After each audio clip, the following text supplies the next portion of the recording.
Malakas sa sambit ni Caroline na matatan niya ang inang si Myla na nakaupo sa sala ng apartment niya. Ano't gulat na gulat ka riyan na para ka nakakita ng multo, Caroline? Tanong ng mama niya. Nanonood ito ng drama sa telebisyon. Hindi naman, mama. Kanina ka pa ba kayo rito? Paano kayo nakapasok? Magtatatlong oras na. Hiningi ko ang susi ng bahay mo kay Cleo. Lihim na sinisisi niya na kababatang kapatid sa hindi inaasahang pagdalo na iyon sa kanilang ina. May duplicate case si Cleo na apartment niya na nagstay ito roon ng 5 araw noong nakaraang buwan.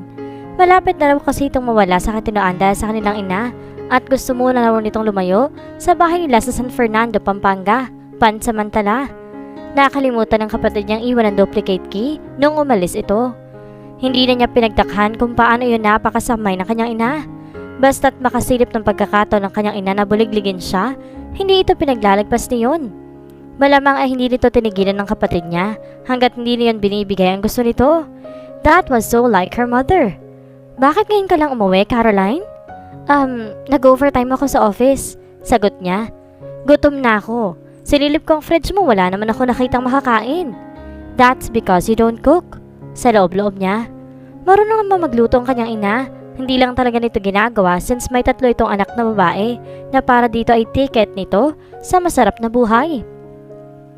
Magpe-prepare ako ng dinner pagkatapos ko magpalit ng damit. Wika niya. Sa loob ng kanyang silid, nagulat siya na makita ang luggage ng kanyang ina. How long was her mother planning to stay in Subic? Kinuha niya ang cellphone niya at nag-text kay Cleo. Bakit maraming dalang gamit si mama? Tila nag-aabang na ito sa text message niya dahil nakatanggap agad siya ng reply mula rito. Sabi ni mama may friend siya sa Subic at gusto niya makabonding ang tao na yun for a few days. I am not sure if she was telling the truth. Kilala mo naman si mama. She's always cooking up something fishy. Just expect the worst. And sorry about the keys, ate. It's okay, was her reply to her sister, although it wasn't the case. Sinabi lang niya iyon para hindi na ito mag-guilty. Nalaman niya ang tunay na pakay ng kanyang ina sa pagpunta rito sa Subic 2 days later. Habang nakaharap siya sa salamin at nag-a-apply ng mascara, ang tanging makeup na ginagamit niya. Pababa kasi ang lashes ng tubo niya at medyo natatabunan niyon ang mga mata niya. Huwag ka na ngang pumasok sa trabaho, Caroline. Magkikita kami ng amiga ko. Sumama ka sa akin para makilala ka niya. Amiga? Parang masyadong social yung term na yun para gamitin ng mama niya. Hindi ako pwedeng umabsent sa office, mama. At bakit hindi? Magsasara bang kumpanya niyo kapag wala ka? Hindi ko gawaing umabsent sa trabaho. Isa pa sayang sa sweldohin ko ng 1 araw. Pagdadahilan niya. Hindi talaga niya gustong samahan ito. Bakit ka nanghihinayang? Kahit maganda ko baka sa pagsisilbi sa kumpanya mo, hindi pa yayaman. Hindi rin tayo payayamanin ng kaibigan nyo. Pangangatwiran niya. Diyan ka nagkakamali. Makinig ka. Hinila siya nito paupo sa gilid ng kama. Aray, mama! Reklamo niya dahil bumaon sa braso niya ang mahahabang kuko nito. Bakit ba hindi pa siya tumakas nang natutulog ito kanina? Makinig ka, sabi. Plano ni Mercy at ang asawa niya na manirahan na sa ibang bansa. Pero, ang gusto ng mister niya ay lumagay muna sa tahimik ang anak nilang lalaki. Parang alam na niya ang tinutumbok nito. Mama, tigilan niyo na nga ang pagrereto sa akin sa mga kilala niyo na may kaya sa buhay. Dinot-dot ng hintuturo nito ang noo niya. Oy, hindi lang may kaya ang pamilya ni Mercy. Kahit pagsama-samahin mo pang pera ng lahat ng kakilala natin sa San Fernando, mas mayaman pa rin sila. Elitista sila. Paano niyo naging kaibigan ng taong yun? Nagtatakang tanong niya. Dati kami magkatrabaho sa Japan. Caroline rolled her eyes. Kung dating entertainer ang kaibigan niyo, hindi siya maituturing na elite. Idudura lang ang high society ang kaibigan nito, kahit magsuot pa yun ng Lanvin at Chanel araw-araw. Sosyal na si Mercy. Kung nakita mo lang ang sasakyan niya, sobrang garat, may sarili pa siyang tsuper. Puno ng inggit na wika nito. Hindi ko alam kung anong swerte ang dumapo sa bruhang iyon at nakatagpo ng lalaking tulad ng napangasawa niya. Kung tutuusin, mas in demand ako sa kanya nung nasa Japan pa kami. Hapones ba ang asawa niya? Hindi. Pilipino? Hindi. Foreigner. Pero nakalimutan kong sinabi ni Mercy na pinagmulang bansa ng mister niya. Sa Diamond Hotel sila nagkakilala. Nagtrabaho roon si Mercy nung bumalik siya sa Pilipinas. Nagtrabaho naman pala ang kaibigan niyo sa lugar na dinarayo ng mga may sinabing tao. Hindi nag-asawa ng jeepney driver sa San Fernando. Ngaling-aling sabihin niya. 15 years old ng kanyang ina na mag-train ito sa isang talent promotion agency para maging Chapayuki. 16 ito nang lumipad papunta sa Tokyo. Kasi hodang minor de edad ito. Madali pang matanggap na entertainer sa Japan noon, kasandali ng pagkuha ng visa. 6 na taon itong namalagi sa Tokyo. Wala itong naipon dahil gastadora ito. Hindi na rin ito nakabalik sa Tokyo dahil pagbalik dito sa Pilipinas, nagpakasal ito sa unang lalaki nagpakita ng interes dito. Pagkalipas ng ilang buwan, isinilang siya nito. Isang bagay na hanggang ngayon ay sinusumbat nito sa kanya. Sinira daw kasi niya ang mala Wonder Woman na figura at katawan nito. Huwag mong sayangin ang kagandahan mo. Gamitin mo yan para makapag-asawa ka ng mayaman. I won't seduce or marry a man for money. May pagkakataon ka maging katulad ni Mercy. Palalagpasin mo pa? I am not like your friend. Hindi ako oportunista. Hindi pagiging oportunista ang tawag doon. Gagamitin mo lang ang isip mo. Ano naman ang masama doon? Bakit ba palagi na lang kayo nagrereklamo sa buhay natin? Hindi naman tayo naghihirap. Pero hindi rin tayo mayaman. Makipagkita ka kay Mercy para malaman mo kung ano-anong gusto ng anak niya sa isang babae. Hindi ko kayang pinapagawa niyo, Mama. Tutulungan kita sa mga dapat mong gawin. I can't. Nag-isip siya na may dadahilan dito. I'm in love with someone. Huwag mong subukang bilugin ang ulo ko, Caroline. Alam ko namang wala kang boyfriend. Hindi ko siya boyfriend pero matagal ko na siyang mahal. Naranasan niya rin namang may love, hindi ba? Kapag may nagmamayari na sa puso nyo, hindi nyo na yun kaya ibigay pa sa iba. Sa ayaw nyo man na sa gusto, siya na lang nag-iisang lalaki nakikita nyo. Huwag mo akong dramahan. Tuloy ang lakad natin. Kung kailangan ka lang kalaglarin, ay gagawin ko. Walang duda natuto pa rin ito ang banda nito kaya inunahan na niya ito. Hinagip niya ang bag niya at tumakbo siya papunta sa pinto. Caroline! Bumalik ka! Punyeta! Hindi niya pinansin ang pagtutungayaw ng kanyang ina. Noong nasa labas na siya ng apartment, hinanap niya sa bagang coin purse niya. Damn! Naiwan niyang coin purse. Naroon pa naman ang pamasahe niya. Pinili niya na lang maglakad patungo sa trabaho. Baka kasi hindi na siya makatakas sa kanyang ina kapag bumalik pa siya sa apartment niya. Total maaga pa naman. 1.5 kilometro din ang layo ng pinapasukan niya. Sa kamalas-malasan, may kabigatan ng 3-inch platform sandals niya. May paltos na mga paa niya bago siya nakarating sa gusali ng Sync Incorporated. Isinabit niya sa leeg ang ID niya. Pagangat niya ng tingin, napansin niya ang mint green Maserati Quattroporte na pumaparada sa parking space. Alam niyang si Archie ang nagmamaneho ng sasakyan. The man she told her mother about. The man she was helplessly in love with. Narinig mo na ba ang balita? Maliban kay Alfie, si Archie pa lamang nasa pribadong opisina nila, kaya alam niyang siya ang kausap ito. What news? Balik tanong niya. Sa kondo ni Tommy nakatira si Amelia. They're living in together. Oh hell! Ang akala niya noon hindi interesado si Amelia sa mga lalaki. She even said that Tommy was not her type. Dahil doon ay pumayag siyang makasama nila ito sa isang opisina ng ilang linggo. Pagkatapos ngayon, nalaman niyang may lihim na relasyon palang namamagitan sa dalawang iyon this past few months. Just goes to show that you can never trust a woman. Sa loob-loob niya. Heaven yun, hindi hell. But of course, alam kong hindi ka nakaka-relate. Masashock ako kapag nabalitaan ko may binabahay kang babae. Huwag mo akong simulan, Alfie. Banta niya. Tinamaan ka lang. Nagpunta pa ito sa work area niya. Bakit ba wala kang kainte-interes sa mga babae, Archie? Wala ba nangyayari sa, down under kapag nakakakita ka na maganda at sexy? Stop pestering me. Pagtataboy niya rito. Huwag mong sabihin sa akin, virgin ka pa, but you are already 30. Binigyan niya ito ng matalim na sulyap. Holy roly! Virgin ka pa nga? I am not. Nanggigigil na wika niya. When was the last time you did it? You really want to talk to me about sex? Anong masama? Ipareho naman tayong lalaki. Natigilan nito na tila may kinokonsidera sa isip. Babae at hindi lalaki nagka-divergenize sa'yo, right? Okay, that's it. Tumindig siya. Hinila niya pataas ang sleeves ng crewneck sweater niya. Naghahanap ka ng sakit ng katawan? Lumapit ka sa akin at nang maibigay ko na sa'yo. Nakataas ang mga kamay na humakbang ito paatras. Chill! Kinukumpirma ko lang naman kung lalaki ka. Lapit! Utos niya. Saved by the bell ito nang dumating si Dave. Cotton Morgan! Uy Dave! Naligaw ka! Wika ni Alfie. Dito na uli ako mag-oopisina. Bakit? Nagsawa ka na sa second floor o na-miss mo kami? A little bit of both, but mostly, I just don't want to work alone. Pinag-resign ko na si Rona. Lumabas siya sa work area niya. Tama ba ang narinig ko? Hindi na nagtatrabaho dito si Rona. Yeah, she's pregnant. Pagbibigay alam ni Dave sa kanila. His gray eyes were glistening with happiness. Ipinatong nito ang dala nitong box sa dating desk nito. I can't believe I'm going to be a father soon. Her doctor told her that she could never have a child before we got married. But yesterday morning, she felt nauseous. Sinamahan ko siya magpa-check up and then we found out that she's pregnant. Lumapad ang ngiti nito. Pregnant? Pinakasalan mo siya kahit akala nyo hindi siya magkakababy? Namamanghang tanong ni Alfie. I love her. Wika ni Dave. It turned out na may 20% chance si Rona na magkaanak. Hindi yun nabanggit ng unang doktor na tumingin sa kanya. Hindi na kami nagabalang humingi ng second opinion sa isang espesyalista dahil ayokong isipin niya na umaasa ako sa milagro magkakababy pa kami. Alam kong stress at guilt lang idudulot nun sa kanya. Kung hindi pa sumama ang pakiramdam niya kahapon, hindi pa namin malalaman na ilang months na pala siyang buntis. 20% lang, pero napuruhan mo pa rin.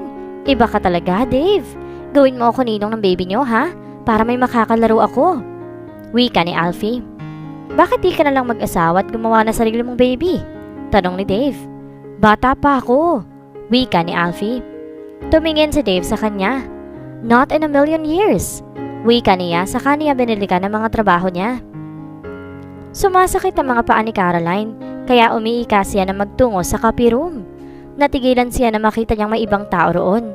Kahit likod lamang nito nakaharap sa kanya, nakilala pa rin niya si Archie. He was the only man in the company who had a red hair. Her heart pounded. Oh my God, what am I gonna do? Bihira niyang makita ito sa malapitan. Walang katakataka roon dahil big boss ito sa kumpanya. Hindi ito normal na nakikihalubilo sa mga ordinaryong empleyado lang. Sa pagkakaalam din niya, maliban kay Dave walang sekretary ang 3 pang big bosses ng Sync Inc. Kaya siguro ito ang nagpo-photocopy ng mga dokumentong dala nito. Dumaan sa isip niya na umatras at bumalik na lamang kapag wala na ito. Pero sumasakit talaga ang sugat sa mga paa niya. She did not want to take another trip back to the copy room later. Pumasok siya sa loob. Lumapit siya sa isang photocopy machine. Hindi niya napigilang sulyapan ito. On instinct, sumulyap na ito sa kanya pero split second lang. Nagtagal ang mga mata nito sa mukha niya. Na tila hindi naman talaga ito interesadong tignan ang katabi nito. He gave her whole body the once over. An emotion to terror flashed in his green eyes. Nagbawi ito ng tingin. Kung hindi sa mga usap-usapan sa Sync Inc. Tungkol dito, baka pagtakhan pa niya ang kakaibang naging reaksyon nito sa kanya. Ayon sa mga narinig niya, may phobia daw ito sa mga babae. Inilagay niya ang dalang dokumento sa photocopier. Habang nakatayo siya, nakita niya sa peripheral vision niya na sumulyap na naman ito sa kanya. Tila pinapakiramdaman nito ang bawat kilos niya. Was he afraid that she would jump on him? Nagtaka siya dahil hindi pa rin umaandar ang photocopier sa harapan niya. Ang akala niya sira iyon hanggang sa mapansin niyang walang laman ng paper tray. Dahil kay Archie, naging absent-minded siya. Inilibot ni Caroline ng paningin. May nakita siyang isang ream na bond paper sa mahabang built-in shelf sa tabi ni Archie. Naglakad siya patungo sa likuran nito. Agad siya nitong nilingon na tila nagdududa sa gagawin niya. I need that, sir. Tinuro niya ang bond paper. Tumabi ito para makuha niya ang pakay. Bumuntong hininga siya. He is making me feel like I'm a monster.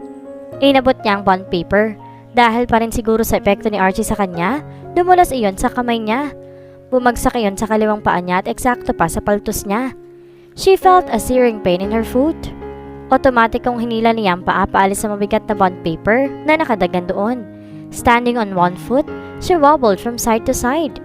Archie grabbed her in the arm to steady her. Are you okay? Nag-aano lang tanong nito. Yes, I'm okay, sir. Napapahiyang tugon niya. Napagtanto nitong nakahawak ito sa braso niya. Pabiglang binitiwan siya nito.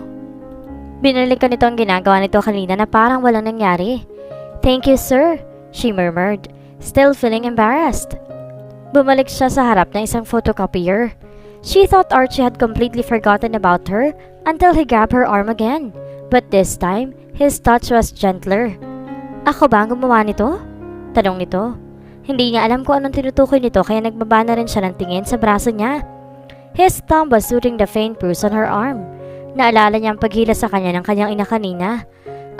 No sir. Kanina pa yan dyan. What happened? I'm accident prone. Nakita niya naman ang nangyari kanina. Wika na lamang niya. Ngumiti siya rito. Tinignan siya nito na matagal. Kapag kuwan ay kinuha nito ang mga photocopy nito at mabilis na umalis ng silid na para bang may tinatakasan. Ang tanging naiwan ay ang mabangong amoy ng panlalaking kulo nito and the nice tingling sensation in her arm left behind by his touch. I want to kill whoever broke the bloody photocopier. Wika ni Archie pagbalik niya sa pribadong opisina nila. Ibinagsak niya sa desk niya ang hawak ng mga dokumento. Hindi ako yun. Defensive na wika ni Alfie. Nagkahinala siya na ito ang sumira ng photocopier sa opisina nila na naging dahilan para lumabas pa siya at magtungo sa copy room. Mas imposibleng ako. Kababalik ko lang dito this morning. Wika ni Dave. Malamang si Tommy. Wika ni Alfie. Hindi ko hinahawakan ng machine na yan. Wika ni Tommy. At least nakapag-exercise ka, Archie. Wika ni Alfie. Kailangan mo rin na exercise at simulan mo na ngayon. Get our bloody photocopier fixed. Ipapatawag kong technician natin. Hindi na kailangan mag-init ng ulo mo sa napakaliit na bagay. Jeez, ganyan ang nangyayari sa mga lalaking kulang sa babae. Muntik pa niyang sabihin ang pagsulpot na isang babae ang dahilan kung bakit hindi maganda ang mood niya. Not the lack of them in his life. Who was that woman in the copy room? Where did she come from? Ngayon lamang niya ito nakita. He remembered her heart-shaped face, hourglass figure, soft skin, sweet smile, and the velvety sound of her voice. He did not want to see her again. Alfie, tinawagan mo na ba ang technician? I don't like going back to the copy room. Magtatanghali na magpunta sa booth ni Caroline ang office mate niyang si Ethan. Hey beautiful, saan ka mamaya? Tanong nito. Ipinatong nito ang kamay sa desk niya at sinilip ang computer monitor niya. Halos nakapatong ng baba nito sa balikat niya. Para siguro dito yung wholesome na pagdiskarte ang ginagawa nito, pero para sa kanya ay simpleng maniac move ang tawag doon. Tinulak niya ang upuan niya palayo rito. Hindi niya gustong amoy ng kulon nito, kahit tipong mamahalin iyon tulad ng naaamoy niya na ginagamit ni Archie. Anong meron mamaya? Tanong niya. Magpupunta ang buong department sa Foxy since it's payday weekend. Regular hangout ng mga yuppie sa Subic ang Foxy na binanggit ito. Hindi ko nabalitaan. Kanina lang nila napag-usapan. Are you going with us? Maybe. Let's see. Kabisado na niya ang takbo ng utak ng mga lalaking gaya nito. Kapag sumagot siya ng hindi, susubukan itong baguhin ang isip niya. Pero kapag hindi siya lantarang tumanggi sa panukalan nito, iko-considera natin ito siguro ng oo ang sagot niya. Pero at least, hindi na siya nito kukulitin. Great! See you later then. Wika nito. Kumintat pa ito bago siya iniwan. Ang office mate niyang si Luisa naman ang dumayo sa pwesto niya pag alis ni Ethan. Fly on the wall! Ang bansag dito sa Sync Inc. Wala kasing nakakaligtas dito na nangyayari sa opisina. Mas matanda ito sa kanya.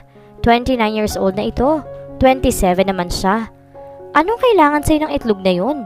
Usisa ni Luisa. Wala. In-inform lang niya ako sa lakad ng department mamayang uwian. Sa Foxy? Oo. Nakapunta ka na ba ron? Yup. Maraming executives ang gumigimik doon. And guess what? Lumapit palalo ito sa kanya upang mas marinig niya ang kung anumang impormasyong nalalaman nito. Nakapunta na rin si Sir Archie doon? Parang may dikit ng live wire sa puso niya nang marinig niya rito ang pangalan ni Archie. Talaga? Paano malalaman? Ako mismo nakakita sa kanya sa Foxy na minsan magaya ng inuman ng college friends ko. Kailan? Interesadong tanong niya. Matagal na, mga 6 or 7 months ago? Sinong kasama niya? Ang tatlo pa nating boss ba? Hindi, mag-isa lang siyang dumating. Ang sabi pa nga sa akin ng waiter na nakausap ko, regular customer daw si Sir Archie sa Foxy.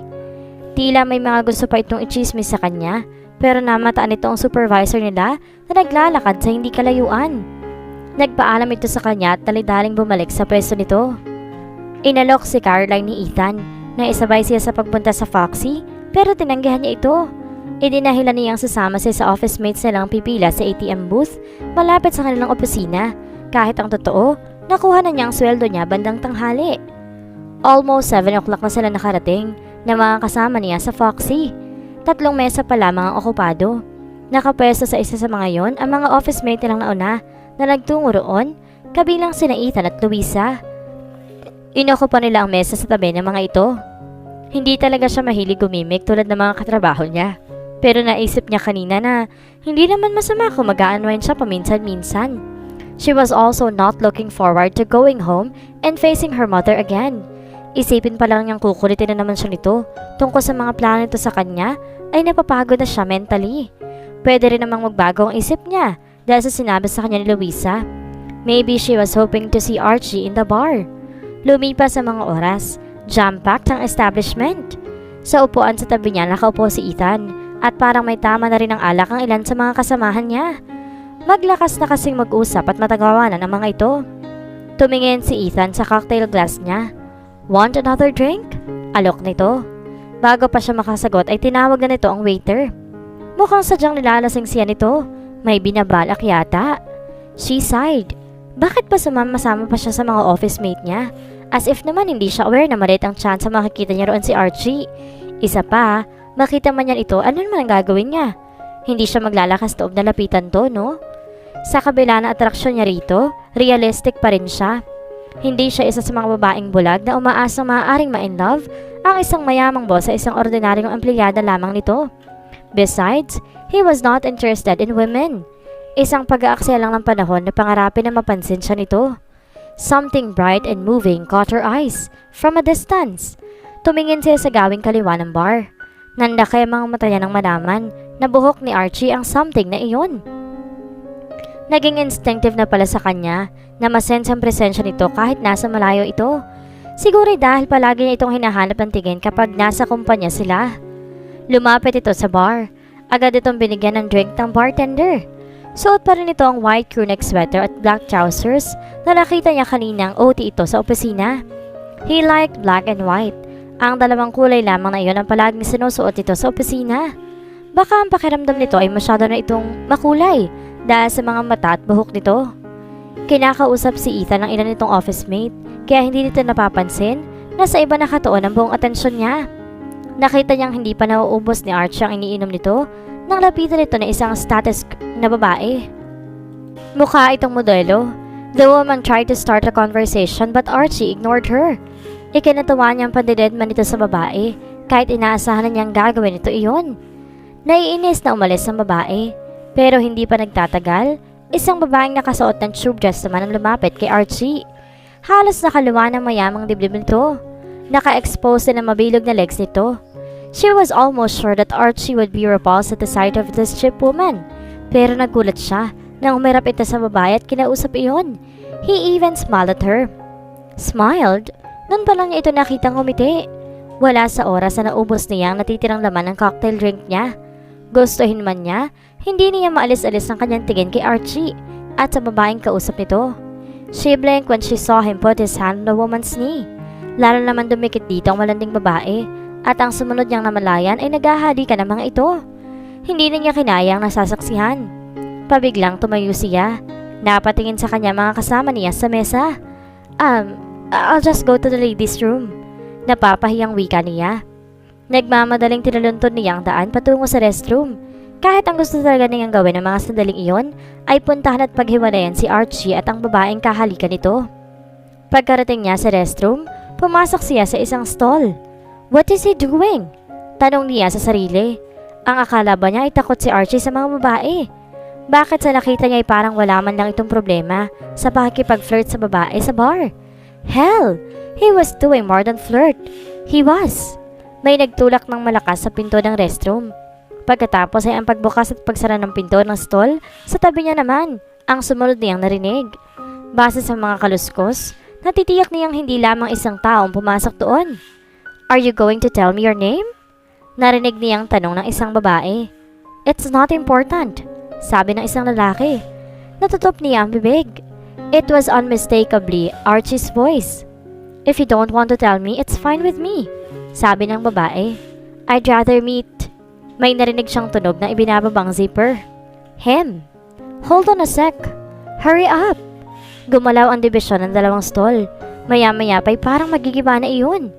Pumikit ng marain si Caroline, pero parang nakikita niya sa isip ang ginagawa ng dalawa na nasa kabilang panig ng stall.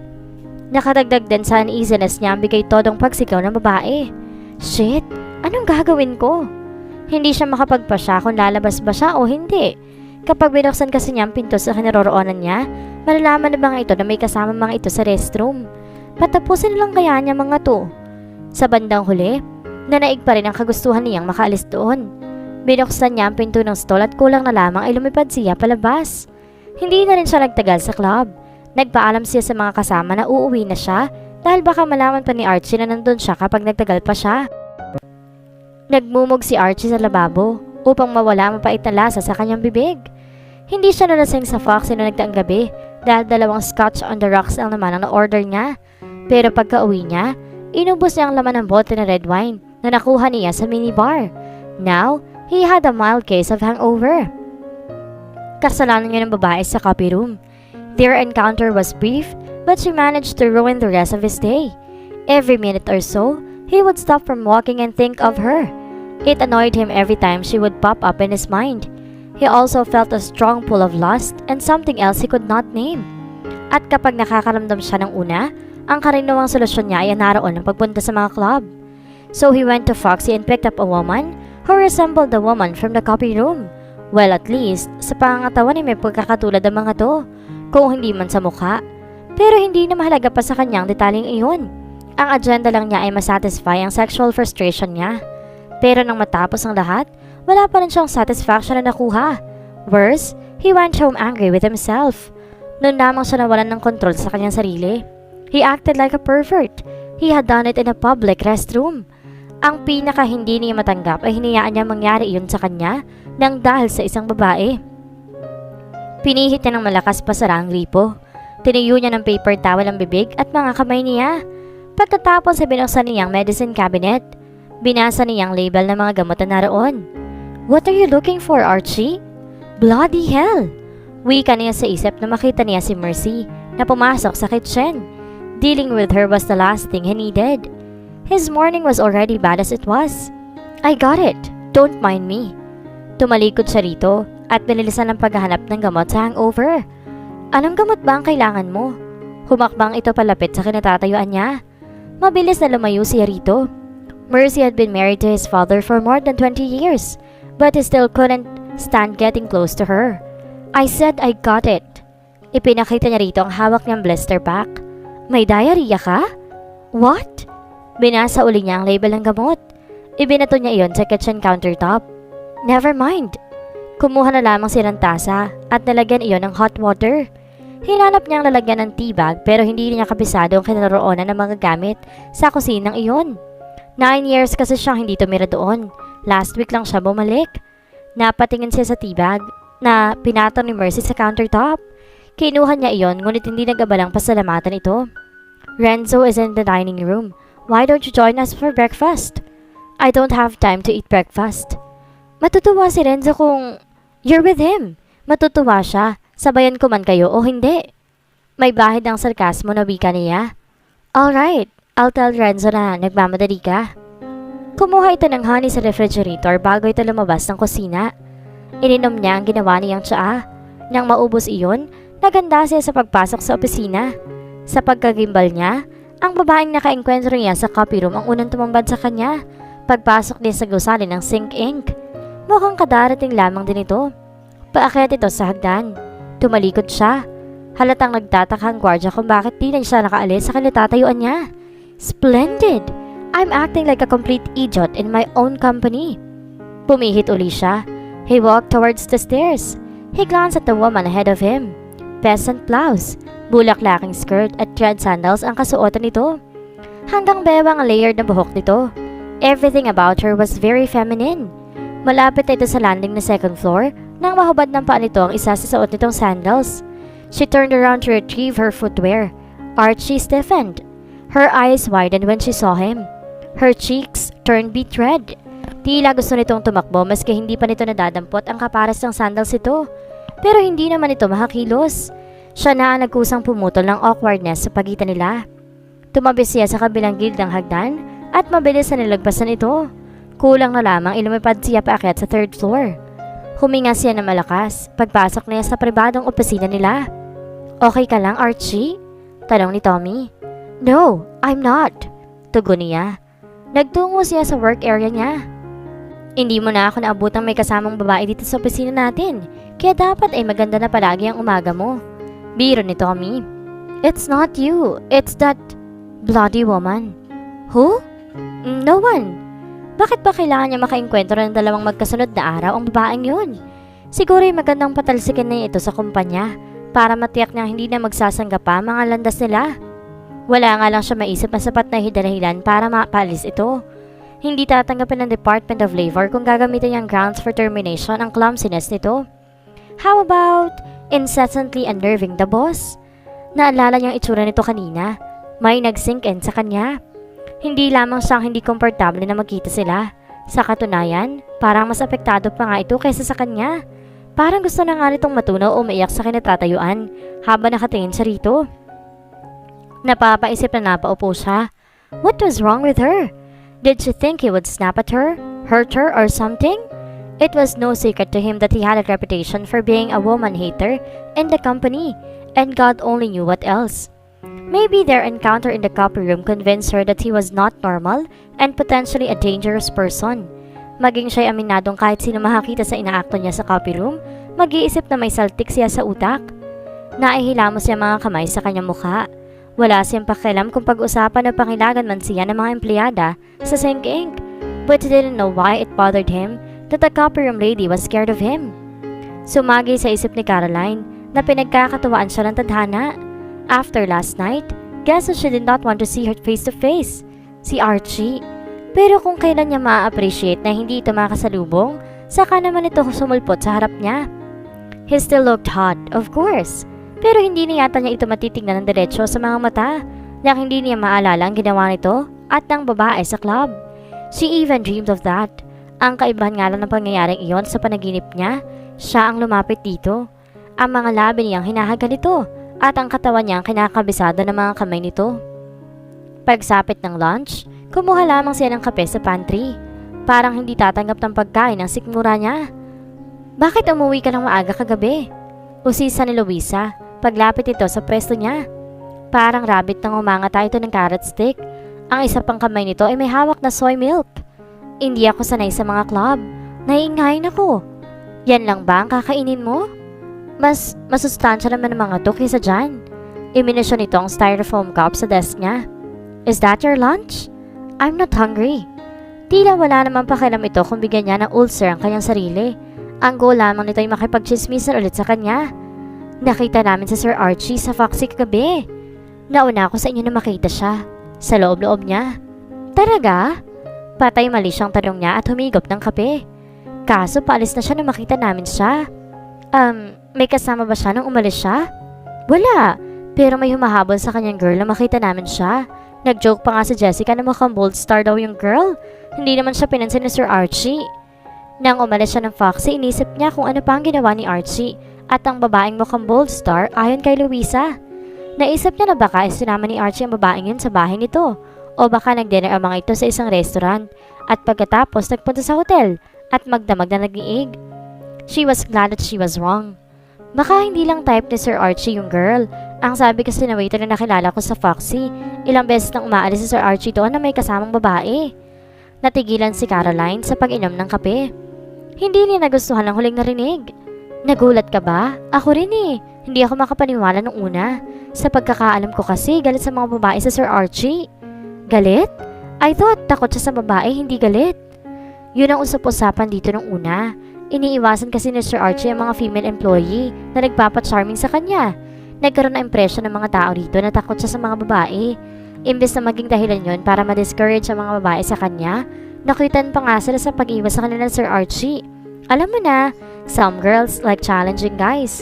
Hanggang sa matikpan nilang legendary temper ni Sir Archie. Ayun, natigil sa pagpapapansin.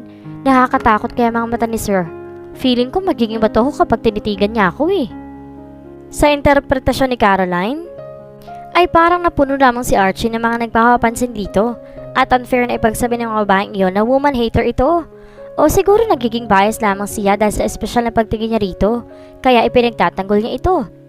His eyes are beautiful, wika niya. Kapag hindi siya galit, Anyway, kahit pala mga woman hater na mababae rin paminsan-minsan no?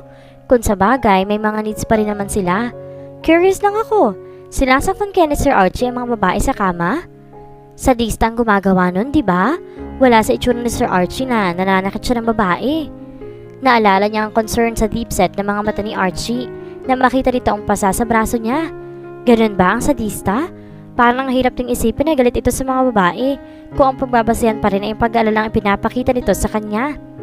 Besides, I know for a fact na hindi niya sinaktan ang babaeng nakilala niya sa bar. Masyado pa nga siyang nasiyahan niyon. Masyado eskandalosang sigaw eh. Malay mo naman, kung woman hater siya, tara lang na may inclination siyang parusahan ng mga babae. Sa pantahan ni Louisa. She did not like Louisa all of a sudden. Parang nais siyang tampalin ang bibig nito upang manahimik. Pupunta lang ako sa restroom. Wika niya at iniwan ito. Kung sisirain lang nito si Archie sa kanya, ay hindi na niya ito gustong kausapin pa. Mula nang ikwento kay Caroline ang kanyang ina tungkol sa mayamang kaibigan nito na nakabase sa Subic, hindi na siya tinantala nito. Palagi nitong kinokondisyon ang isip niya na magandang sang-ayuran niya ang plano nito na siluin ng anak ng kaibigan nito. Nang gabing iyon, kinukulit na naman siya nito. Tapos na ang trabaho mo. Hindi mo na maidadahilan yun sa akin para hindi ka sumama sa akin. Wika nito. Pagod ako, mama. Gusto ko na lang makapagpahinga. Gusto na naman ito makipagkita sila kay Mercy. Pero sa pagkakataong iyon, dadalhin din daw ni Mercy ang anak nito. Kaya ayaw pumayag ng kanyang ina na hindi siya sumama.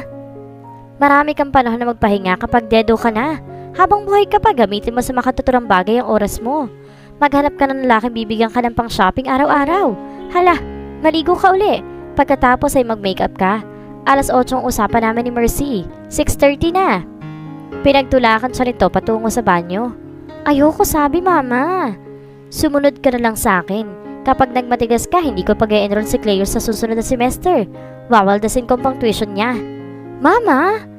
Mas mapapakinabangan kung kapatid mo kung nasa bahay siya, imbes na sa eskwelahan. Mag-aral na lang siya mag-manicure o pedicure. Kikita pa siya. Hindi papayag si Papa. Kailan ba ako napigilan ng ama mo sa gusto mo? Never. Pero hindi dahil walang backbone ng papa niya. Sadyang hindi lang marunong makinig sa katwiran ng ibang tao si Myla.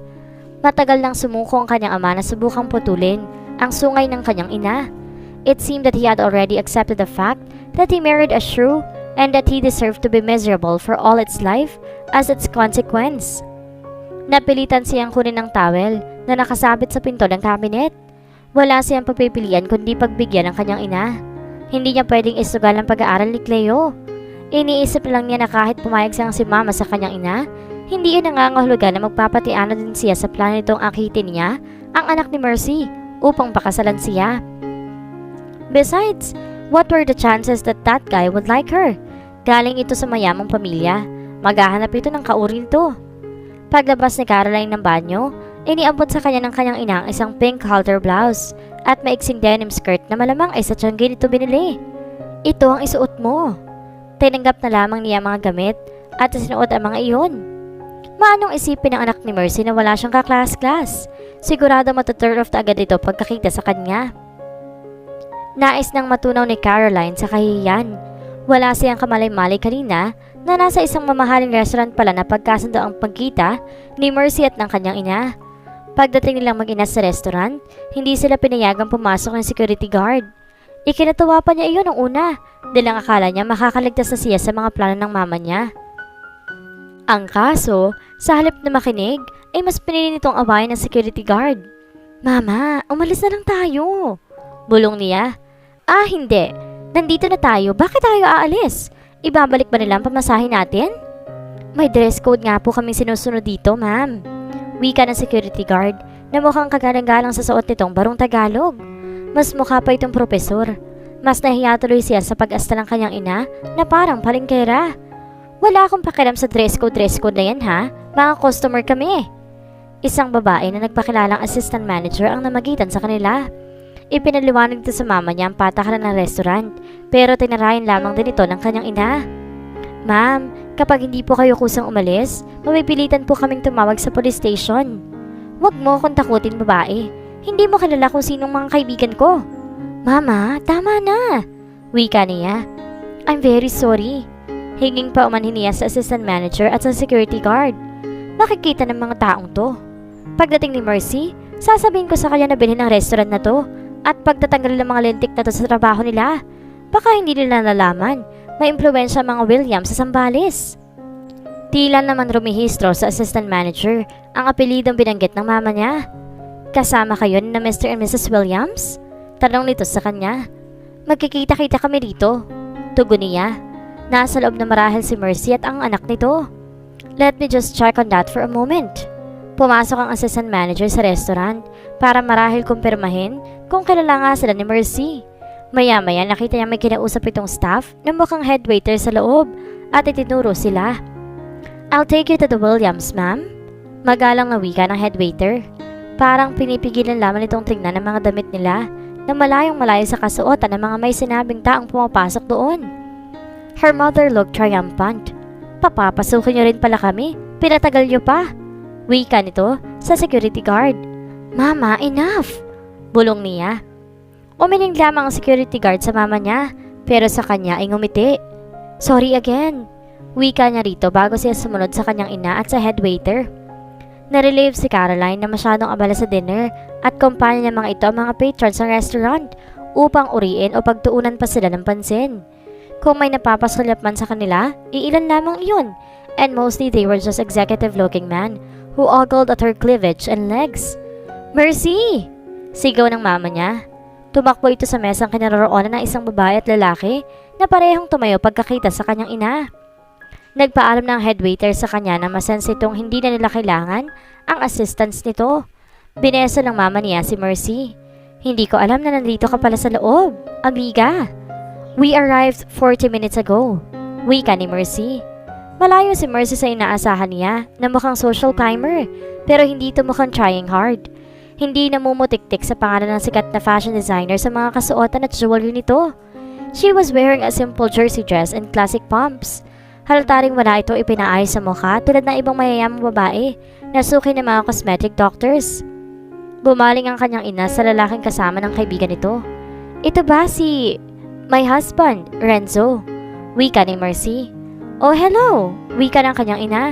How do you do, Myla? Nakipagkamay si Renzo sa mama niya. Good. Tumawa ang mama niya. Nasaan ang anak mo? Ang akala ko isasama mo siya. Tanong nito kay Mercy. He is in the washroom. Where's your daughter? Saka lamang siya naalala ng mama niya. Sinenyasan siya nitong lumapit sa mga ito. Her name is Caroline. Wika nito kay Renzo. She is beautiful like me. Dagdag nito. Oh yes, you're both beautiful. Very. Wika ni Renzo. Mukha namang mabait ito.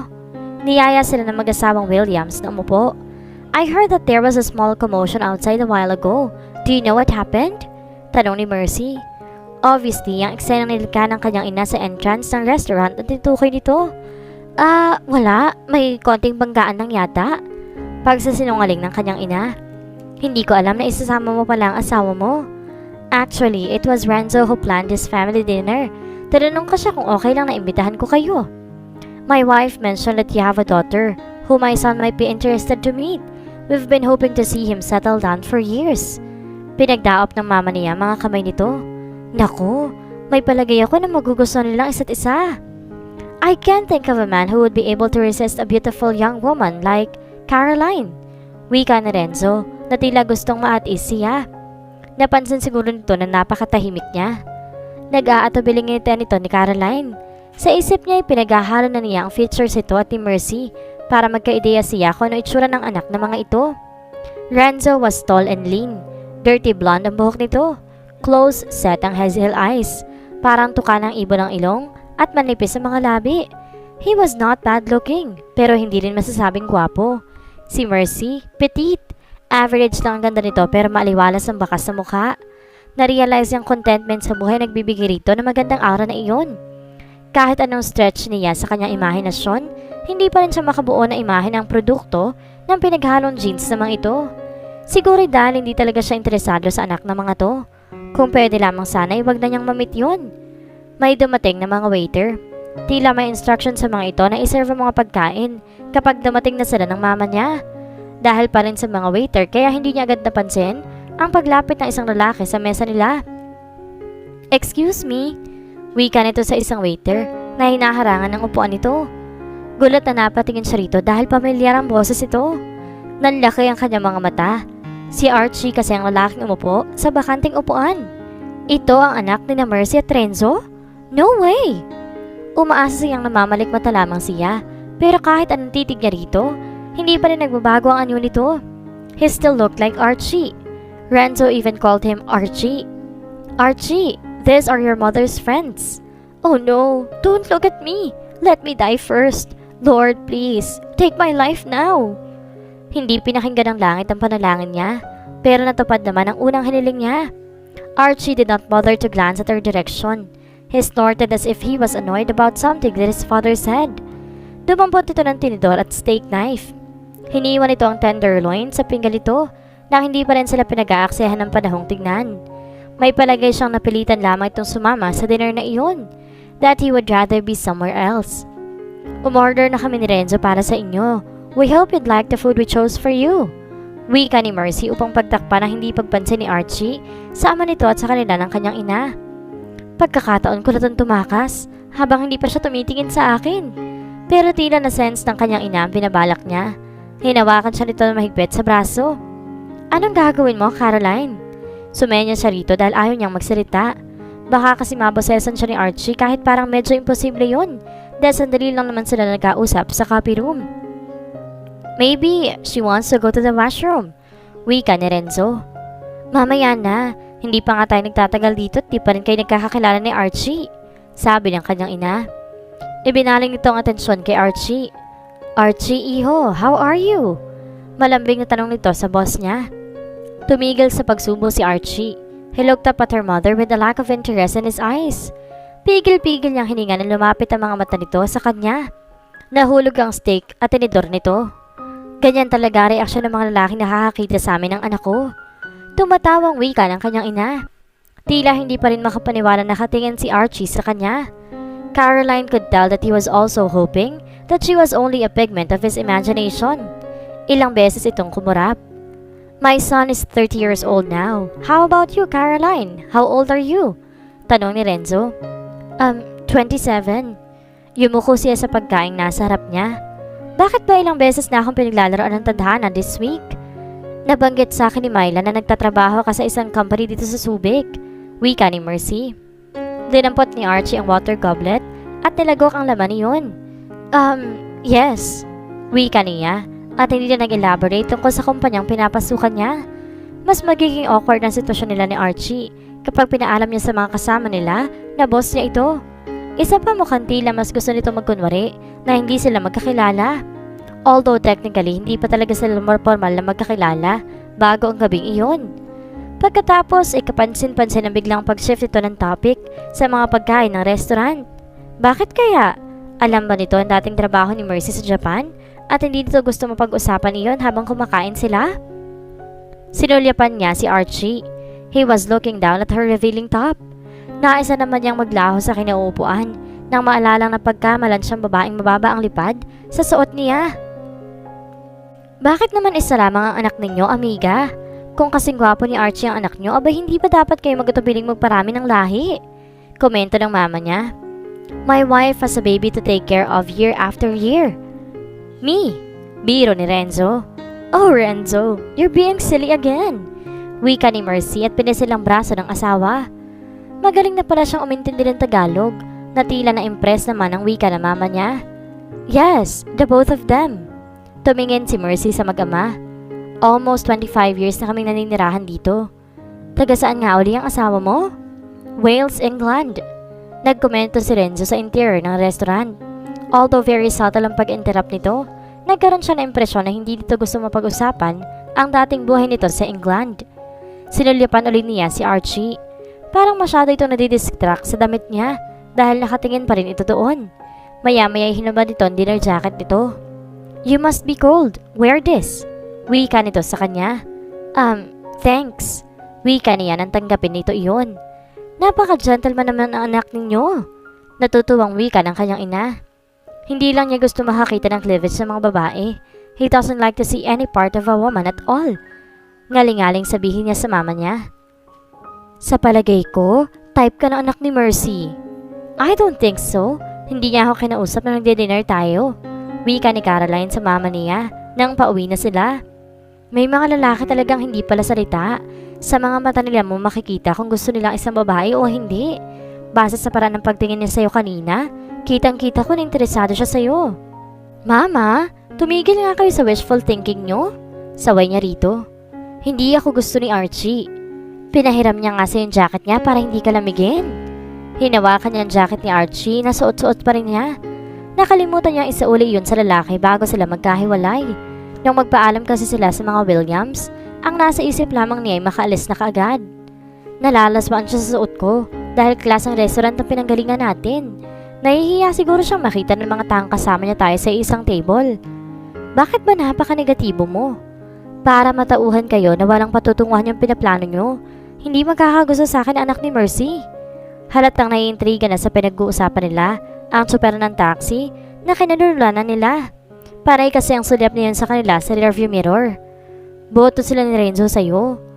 Mga sibilisado silang tao, they were just being polite. Isa pa parang wala naman silang impluensya kay Archie. Hindi nila mapipilit si Archie na mag-asawa kung ayaw naman niya. Kaya nga akitin mo si Archie, wag kang tumunga nga lang. Hindi ko siya kayang akitin. Madali yan, manood ka ng mga pelikula tungkol sa seduction para matutuhan mo kung paano mangakit ng lalaki. Yung No Other Woman. Suhestyon ng tsuper. Ayun, maghanap ka ng DVD nun. Sang-ayon ang kanyang ina. Hindi No Other Woman, kundi No Woman ang drama ni Archie sa buhay. Sa loob-loob niya. Naalala niyang babaeng mukhang bold star na lumapit kay Archie sa Foxy. She wondered how come Archie did not steer clear of that hateful woman. Hindi kaya dahil nakainom na ito? Baka kapag nasasapian ito ng espiritu ng alak, ay hindi na monster ang tingin ito sa mga babae. I can't pull that off. I'm not a sexual person by nature. Wika niya. Hindi ka pahuhuli kay Ann Curtis o Christine Reyes kung sa kagandahan at kaseksihan lang ining. Kahit wala ka masyadong gawin, mabilis mo lang mabibitag ang kahit sinong lalaki. Wika ng tsuper. Manong, wag niyo na nga i-encourage ang mama ko na utusan akong magsidus ng lalaki. Wika niya. At bakit hindi? Ang iniisip ko lang naman ay mapabuti ka. Kung hindi kita itutulak sa may sinabing lalaki, kanino ka babagsak? Sa mahirap at walang ipagmamalaki? As if naman ako talagang iniisip niyo at hindi ang sarili niyo. Sinong gusto mong pakasalan? Yung lalaking sinabi mong mahal mo? Tanong pa ng mama niya. Hindi niya sinabi rito na si Archie din yun. Baka kasi gamitin pa nitong panibagong dahilan yun para ipagtulakan siya sa lalaki. Wala nang saysay ang pagmamahal. Sa panahon ngayon, nawawala rin yan kapag mag-asawa na kayo ng isang lalaki. Pero ang milyones, mas matagal maubos at mas mapapasaya ka pa. Tumingin si Caroline sa labas ng bintana ng taxi at tiniyaang maglita niya ang mama niya. Hindi rin naman kasi ito titigil kahit patahimikan niya pa ito. Dinala ni Caroline ang jacket ni Archie pagpasok na kinabukasan upang maisauli niya iyon sa lalaki. Pero hapon na ay nasa kanya pa rin iyon. Hindi kasi niya alam kung paano yan maibibigay kay Archie. Nahihiya siyang pumunta sa private office ito. Hindi rin niya magawang ipakisuyo iyon sa janitor o sa security guard. Siguradong mag-iisip ang mga ito kung paano napunta sa kanya ang jacket ni Archie at baka pagsimulan pa yon ng chismis. Dahil walang laman ng utak niya kundi si Archie at ang jacket nito, hindi niya natapos on time ang mga trabaho niya. Naiwan patuloy siya sa opisina. Kinusot niya ang mga mata. Namimigat ang mga iyon dahil napuyat siya kagabi. Maya-maya, ipinasya niyang ipahinga na muna ang mga iyon. Pumikit siya kahit sandali lang. Ang kaso pagkapikit niya, mabilis siyang hinila ng antok. Nakatulog siya sa desk niya. Nang muli siyang magmulat ng mga mata, ay balot na sa kadiliman ng buong opisina. She sat upright. What happened? Nag-brown out ba? Kinapa ni Caroline ng bag niya at kinuha roon ang penlight. Lumapit siya sa switch ng ilaw. Pinindot-pindot niya iyon pero walang nangyari. Nang tumingin naman siya sa labas ng glass wall, nakita niyang may ilaw ang ilang mga commercial establishment sa labas kaya imposibleng nag-brown out. Kinuha niya ang kanyang bag at lumabas ng pinto. Madilim din sa hallway. Ingat na ingat siya sa pagbaba ng hagdan sa takot na madulas siya. Nakarating naman siya ng buo sa first floor. Pero nanlumo siya na makitang wala ng security guard at nakababa na rin ang rolling steel door. Hindi siguro siya napansin ng guard na mag-rounds ito. He must have thought that everyone had gone home and locked up the whole building. Damn! Paano kung makakalabas dito? Naisip niyang tumawag sa mga office mates niya. Baka sakaling isa sa mga iyon ay personal na kakilala ng guard. Sa malas, wala sa mga nakausap niya nakakaalam kung paano niya makokontak ang security guard nila. Nang magtanong ang mga ito kung bakit hinahanap niya ang guard, ay hindi siya nagsabi ng totoo. Nakakahiya kasing ipaalam sa mga ito na nalock siya sa office building. Bakit ba kasi natulog pa ako? Paninisin niya sa sarili. Kasalanan mo rin to, Archie. Bakit kasi binigay-bigay mo pa sa akin yung jacket mo? Dapat siniis mo lang na makitang natigilan siya. Nang may kumislap na parang bombilya sa utak niya. Si Archie. Siguradong alam nito kung paano mapapabalik ang security guard sa Sync Inc. Tinawagan niya ang kanyang ina. Nasaan ka? Mag-alas 11 na. Huwag mong sabing nag-overtime ka pa rin. Tanong nito. Hindi, Mama. Pinaalam niya rito ang predicament niya. Ano ba namang katangahan yan, Caroline? Hindi ko naman sinasadyang makatulog, Mama. Pwede niya bang ibigay sa akin ang contact number ni Mercy? Kailangan ko makausap si Archie para makalabas ako rito. Ano naman ang connection ni Archie sa opisina ninyo? He is my boss. Boss mo siya? Bakit ngayon mo lang sinabi sa akin? Sigaw nito sa kabilang linya. Mama, maubusan ako ng baterya. Ipadala niyo na sa akin ang contact number ni Mercy. Mamaya na tayo mag-usap kapag nakauwi na ako. Kung makakauwi ako. Dagdag niya sa isip. Hindi siya masyadong sigurado kung tutulungan siya ni Archie sa problema niya. What if he could not care less if she slept in the office? Bahala na. Ilang minuto pagkatapos sila mag-usap ng kanyang ina, may natanggap siyang text message mula rito. Phone number iyon na may kasamang sermon. Tumingin siya sa phone na naka-install sa dingding. Nilapitan niya iyon at yun ang ginamit na pagtawag kay Mercy. Total landline number naman ang binigay sa kanya ng mama niya. Maid ang una niyang nakausap. Nasa master's bedroom na raw si Mercy pero ito-check daw niya kung hindi pa tulog ang amo nito. Pagkalipas ng 5 minuto, narinig niya ang boses ni Mercy sa kabilang linya. Good evening. I'm sorry for bothering you. Hinging pa umanhin niya. It's alright. The maid said you told her it was an emergency. Nalaman niyang katabi nga nito si Renzo dahil narinig niya ang boses niyon sa background. Kinukumpirma kung siya na talaga ang kausap ni Mercy. I'm locked up in the office building. Wala ko ibang maisip na makakatulong sa aking lumabas kundi si Archie. Paliwanag niya kay Mercy. The older woman immediately grasped the implication of what she said. Nagtatrabaho ka sa company ni Archie? Yes. Can you give me his number so I can talk to him? There is no need. He lives here with us. Oh, great. It did not occur to her at first that Archie lived at his parents' house. Maybe because it was in his 30s and he was rich. Kaya na nitong bumukod sa parents nito. Bukod pa roon, parang hindi naman ito malapit sa parents nito. Base sa kanyang obserbasyon na mag-dinner sila. Ipinatawag ni Mercy sa maid si Archie. Abot-abot ang panalangin niya na sana ay hindi mag-init ang ulo nito sa pambubulaho niya sa gabi nito. Maya-maya ay naulinigan niya si Mercy na ipinapaliwanag kay Archie ang nangyari sa kanya. Give me the phone, she heard him say roughly. Hello? Pumikit siya. He is mad.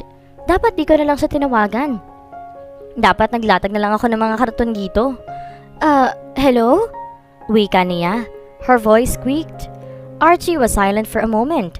Baka nag-iipon ito ng pasensya sa kanya. Mercy said you were accidentally locked up in the office. She was surprised when he spoke again. He did not sound angry. He even seemed worried about her. Yes. Her voice squeaked again. I'm sorry kung nalaman ng parents mo na sa Sync Inc ako nagtatrabaho.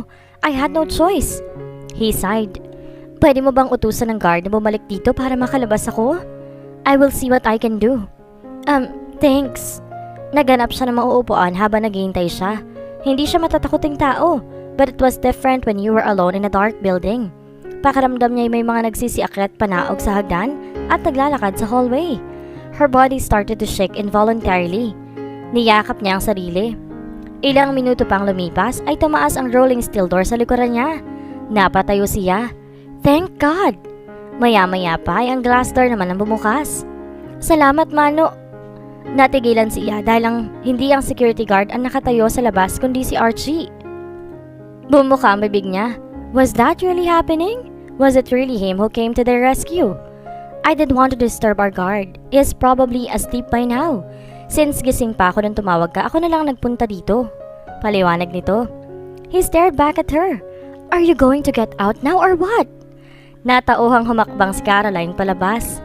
He was still holding the door for her and her elbow accidentally brushed against his chest. She felt him stiffen. Sorry. Kagat ang ibabang labi na lumayo siya rito. Isa na ulit nito ang pinto at ang rolling steel door.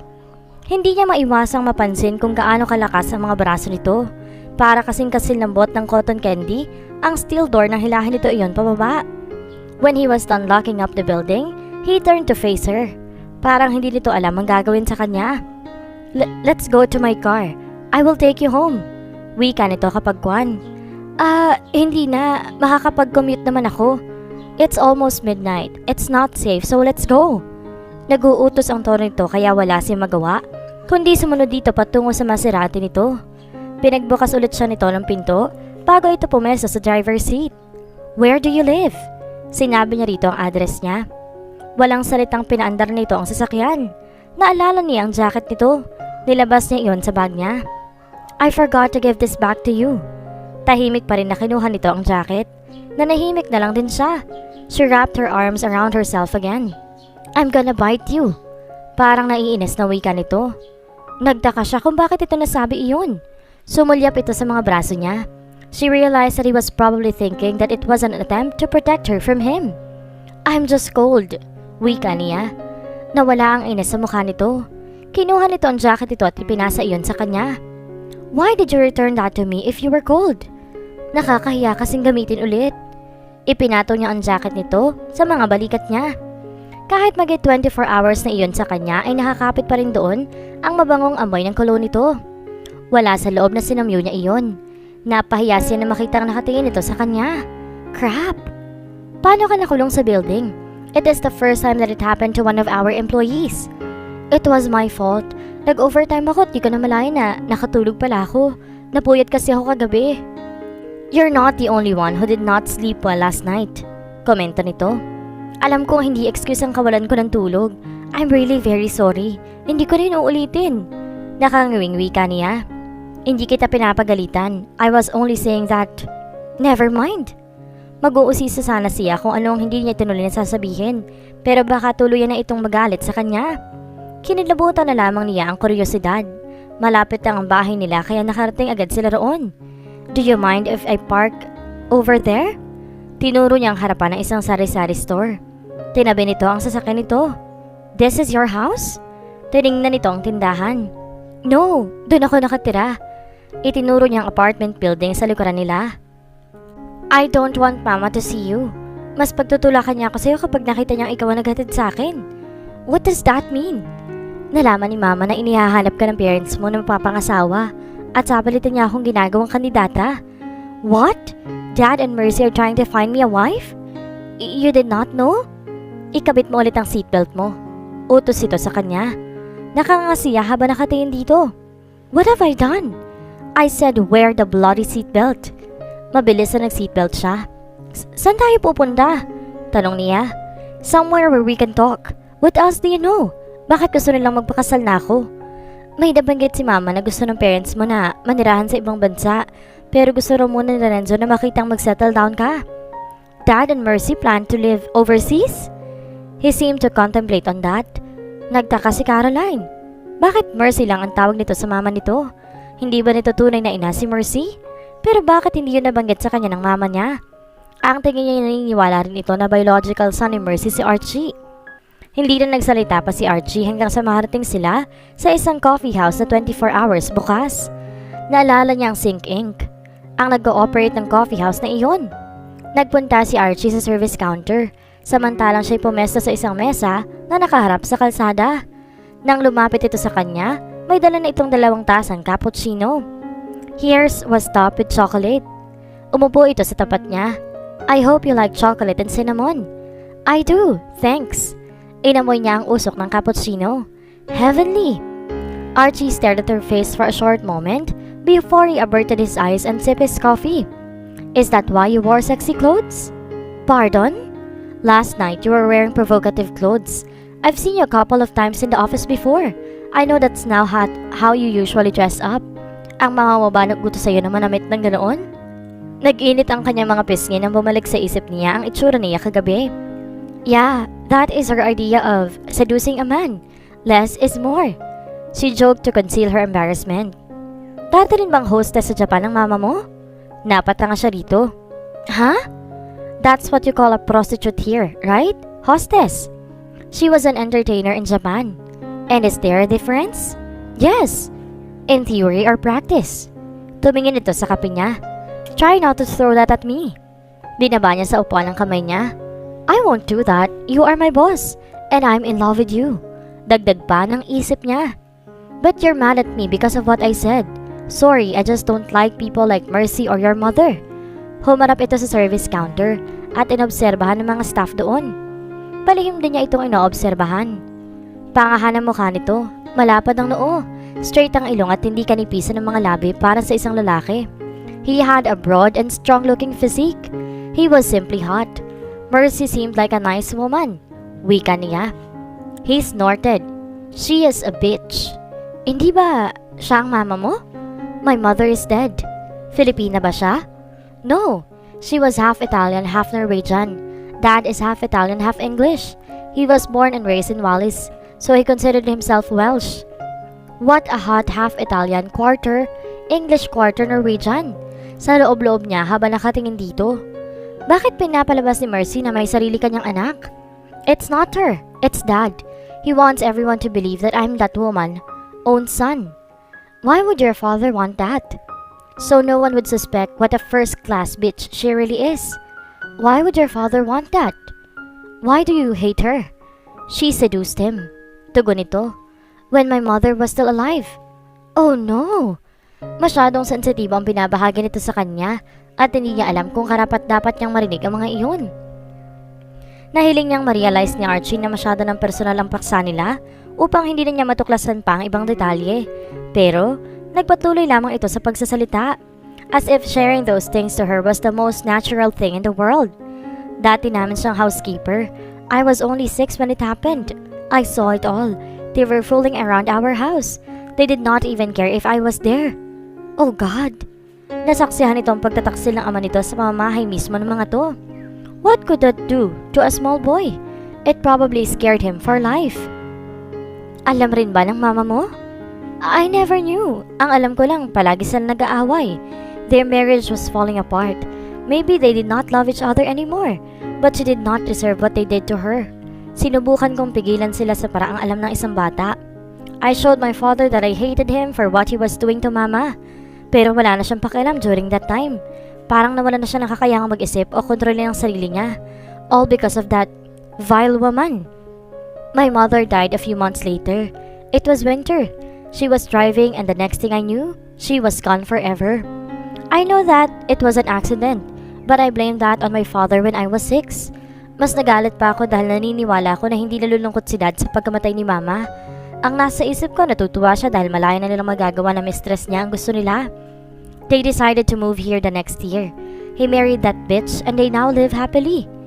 Hindi lamang pala isa, kundi sunod-sunod ang traumatic experience ito noong bata pa ito. His father's infidelity, his mother's passing, ang pagkawala ng mga tao at bagay na pamilyar dito nang mag-migrate ang mga ito sa Pilipinas at ang pagpapakasal ng ama niya sa taong kinasusuklaman nito. The last one was likely to make him feel betrayed by his father too. Na-imagine niya ito nung bata pa ito at malungkot at nag-iisa. She wanted to wrap her arms around him and comfort him. Tell him that someone loved him. You've never learned to accept Mercy all these years? I don't hate her as much as I used to. I mean, I won't yell at her or something. I've at least accepted the fact that she is my father's wife. But I can't. I don't respect her as a person. I know that there are worse people than Mercy, but I just can't stand her. I get goosebumps every time she tries to touch me. She made me a freaking nutcase. Nagigting ang mga bagang nito sa huling tinuran. You are not a nutcase. You are scared, and that's all. Napoproject ko sa ibang babae ang personal feelings ko kay Mercy. I don't like women that much. Tumingin ito sa kanya upang makita nito ang reaksyon niya sa sinabi nito. Nababasa niya sa tingin sa cappuccino niya. But you pick up women regularly at Foxy, she said quietly. Tila namang ito na alam niya ang impormasyong iyon. Are you going to deny it? Hamon niya rito. I said I don't like women. I didn't say I'm impotent. He snarled. You have sex with women even though you don't like them? Paano yun? I mean, what do you get out of that? Half an hour ago, she would not dare ask him such personal questions. Pero sinimulan nito mag-open up sa kanya. At ngayon, gusto na nga niyang malaman ang lahat-lahat tungkol dito. May maikling sandaling namagitan sa kanila bago muli itong nagsalita. It's not women per se that I don't like. I can appreciate beautiful women just like any man. Hinagot siya nito ng tingin nang sabihin nito iyon. May dumaang kilabot sa katawan niya. It's your nature. You have a manipulative quality about you that compels men to do stupid things and make them irrational. Hindi lahat ng babae ay ganun. Pagtatanggol niya sa mga kabaro niya. You're always devising plots to trap men into marriage and make them your slaves. Are you going to deny it? He challenged her back. I won't go as far as calling marriage a trap. And committing to someone is not a form of slavery. Natural na nangyayari ang marriage at commitment sa mga taong nagmamahalan. That's what I'm talking about. Palagi niyong ginagamit ang salitang love para patakpan ng totoo niyong intensyon. You pretend to be pure, harmless, innocent. He spatted the words. You are the worst creation on earth. Napatanga siya rito. Kung dati kumbisido siya na suntok sa ba na mapansin siya nito, ngayon ay mas naglaho ang pag-asa niyang masuklian ang damdamin niya para dito. Tila hindi lang monster ang tingin nito sa mga babae, kundi delubyo at bangungot na rin. So, hindi na siguro kailangan sabihin na wala kang planong pagbigyan ng parents mo. Wika niya. To get married? No, I've never met a woman I can trust. Wika nito. Or put up with for more than an hour. Malapit na mag-expire ang kakayahan nitong itolerate ang company niya. Minabuti niyang yayain na itong umalis bago pa maubos iyon.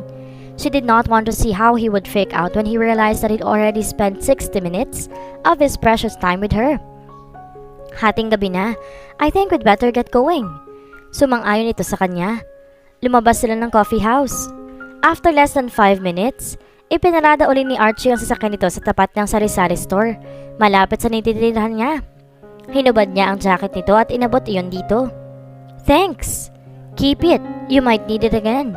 Wika nito na hindi tumitingin sa kanya. Hindi na niya pinagpilitan dito ang jacket nito. Bumaba na lamang siya ng sasakyan nito.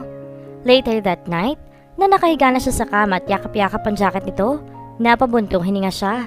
Ang sabi niya noon, hindi siya umaasa na may kakahantungan na nararamdaman niya para kay Archie. Pero baka na-disappoint siya sa huling napag-usapan nila sa coffee house. Nang pumikit siya, nakita niya si Archie sa tabi niya. Nakangiti sa kanya. Ah! Kasilungalingan lang pala yun, Caroline. Isip mo lang ang tumanggap na hindi magiging sa'yo si Archie kahit kailan, pero hindi ang puso mo. In your heart, you are already committed to serve and love him for the rest of your life. Too bad, hindi na mangyayari iyon sa reality.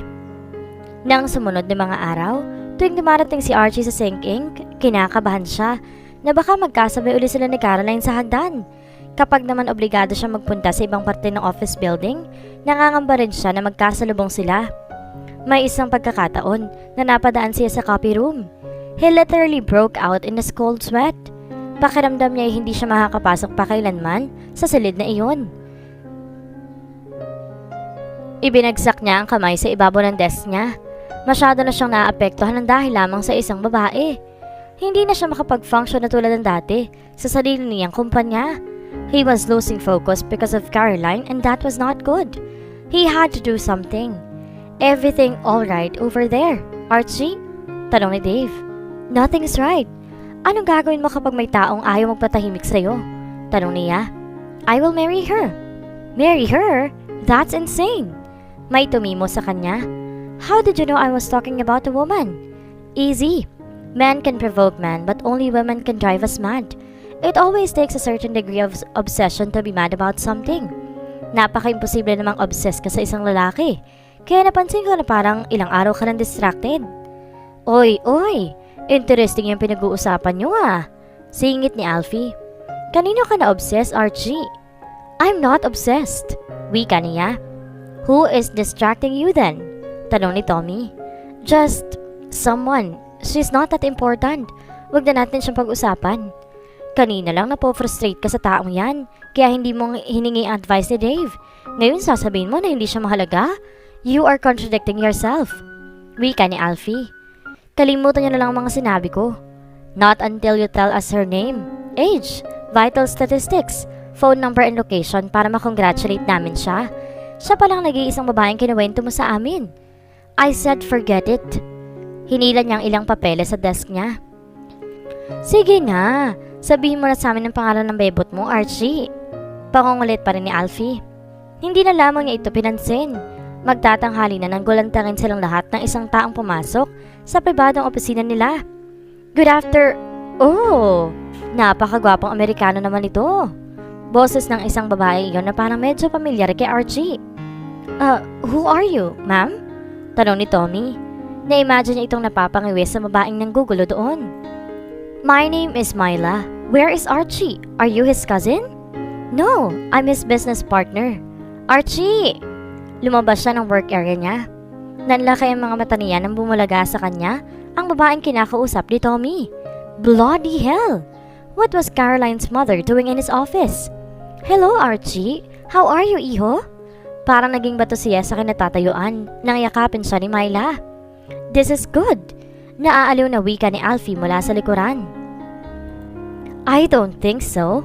Wika ni Dave. Bakit siya ang bebot na binabanggit ni Archie? I don't think so. Itinulak na si Myla palayo na makarecover siya. What are you doing here? Gusto ko makita ang pinapasukan ni Caroline. Naisip kong bisitahin ka rin bago ko punta ng anak ko. Total ay nandito na rin naman ako. Pinagtanong ko sa babaeng nakasalubong ko kung nasan ka. Tinuro niya ako rito. Malaki pala ang kumpanya no, no? Ang akala ko dati sa kumpanya ng daddy mo ikaw nagtatrabaho. Pero may sarili ka rin palang negosyo. Nag-igting ang mga bangang niya. Kulang na lamang kasi ay lumabas ang dollar sign sa mga mata ni Myla. Hindi niya ito gusto na ipakilala ito sa kanya ng parents niya sa restaurant. Mas hindi niya ito nagustuhan nang malaman niya kay Caroline na parang prostitute na ibinugaw ni Myla ang anak nito sa kanya. Alam niyang kayamanan ng pamilya niyang hinahabol ng babaeng ito. We're all busy here. You better get out now. Wika niya. Narinig niyang tumatawag si Alfie sa security sa baba at ipapahanap sa guard ang employee ng Sync Inc. na nagngangalang Caroline. Alfie! Tumakbo siya sa work area nito para tawagin dito ang telepono. Papuntahin mo agad sa office namin kapag nakita mo. Nandito ka mo ang nanay niya. Wika ni Alfie. Pagkatapos ay kusang ibinigay nito sa kanya ang telephone receiver. Why do you have to do that? Galit na tanong niya rito. Ibinagsak niya ang receiver sa katangan niyon. Wala. Si Caroline ang kailangan ni Tita Myla kaya pinakit ko na siya rito. May masama ba ron? May dahilan ba kaya ayaw mong magpunta si Caroline dito? Nothing. Wala naman pala eh. Kumaway si Alfie kay Myla. Hello, tita. Pinatawag ko na si Caroline. Hintayin niyo na lang siya. Ang babait naman pala ng mga kasosyo mo, Archie. Ang gugwapo pa. Pero ikaw ang pinakapogi sa inyong apat. Wika ni Archie kay Alfie. Nagningning ang mga mata ni Alfie. Baka gusto niyo na dito na rin mag-lunch. Wait lang, i-order ko kayo ng pagkain sa isa sa mga restaurant namin. Minsan lang may magsabi na mas gwapo ako sa tatlong to. Mahilig ako sa mga Hapones. Bumubungis-ngis na wika ni Myla. Put the phone down, Alfie. Nagbabantang wika niya. Nagagalit ka lang dahil mas pogi raw ako sa'yo. Wika ni Alfie. Ibinaba nito ang receiver. Pagkatapos silapitan at takbayan nito si Myla. Dinala nito malapit sa pinto ang mama ni Caroline. Dito tayo, tita. Abangan natin si Caroline. Ilang taon ang anak nyo? Maganda ba siya? Alfie. Saway uli niya. Shhh. Saway ni Alfie sa kanya. 27 na si Caroline. Kasing ganda ko ang anak ko. Alam mo bang may boyfriend ako dati sa Japan? Kamukhang kamukha mo siya. Malamang marami akong kamukha sa Japan. Nandun ang mga kalahi. Natigil sa pagsasalita si Alfie nang may kumatok sa pinto. Archie cursed silently. Ito na yata ang anak nyo, tita. Wika ni Alfie. Gumisi ito sa kanya bago nito binuksan ang pinto. Bumuka ang bibig nito na makita nito si Archie. Tumingin ulit sa kanya. His expression was saying, Now I understand. Good afternoon. Nahihiyang wika ni Caroline. Ang sabi ng guard, dinadalo ko na mama ko dito pero dito siya nagpunta at di sa logistics department. Taga-logistics ka pala. Pasok ka. Nandito nga ang nanay mo. Wika ni Alfie. Nag-aatubiling humakbang papasok si Caroline. Mama, bakit ka nandito? Tanong nito kay Myla. Natigilan nito nang mapansin siya. She flinched. Masama bang bisitahin ko ang anak ko sa pinapasukan niya? Siya nga pala, ang gagwapo naman ng mga amo mo, Caroline. Parang nais matunaw ni Caroline sa kahiyan. Hi! Bati ni Tommy dito.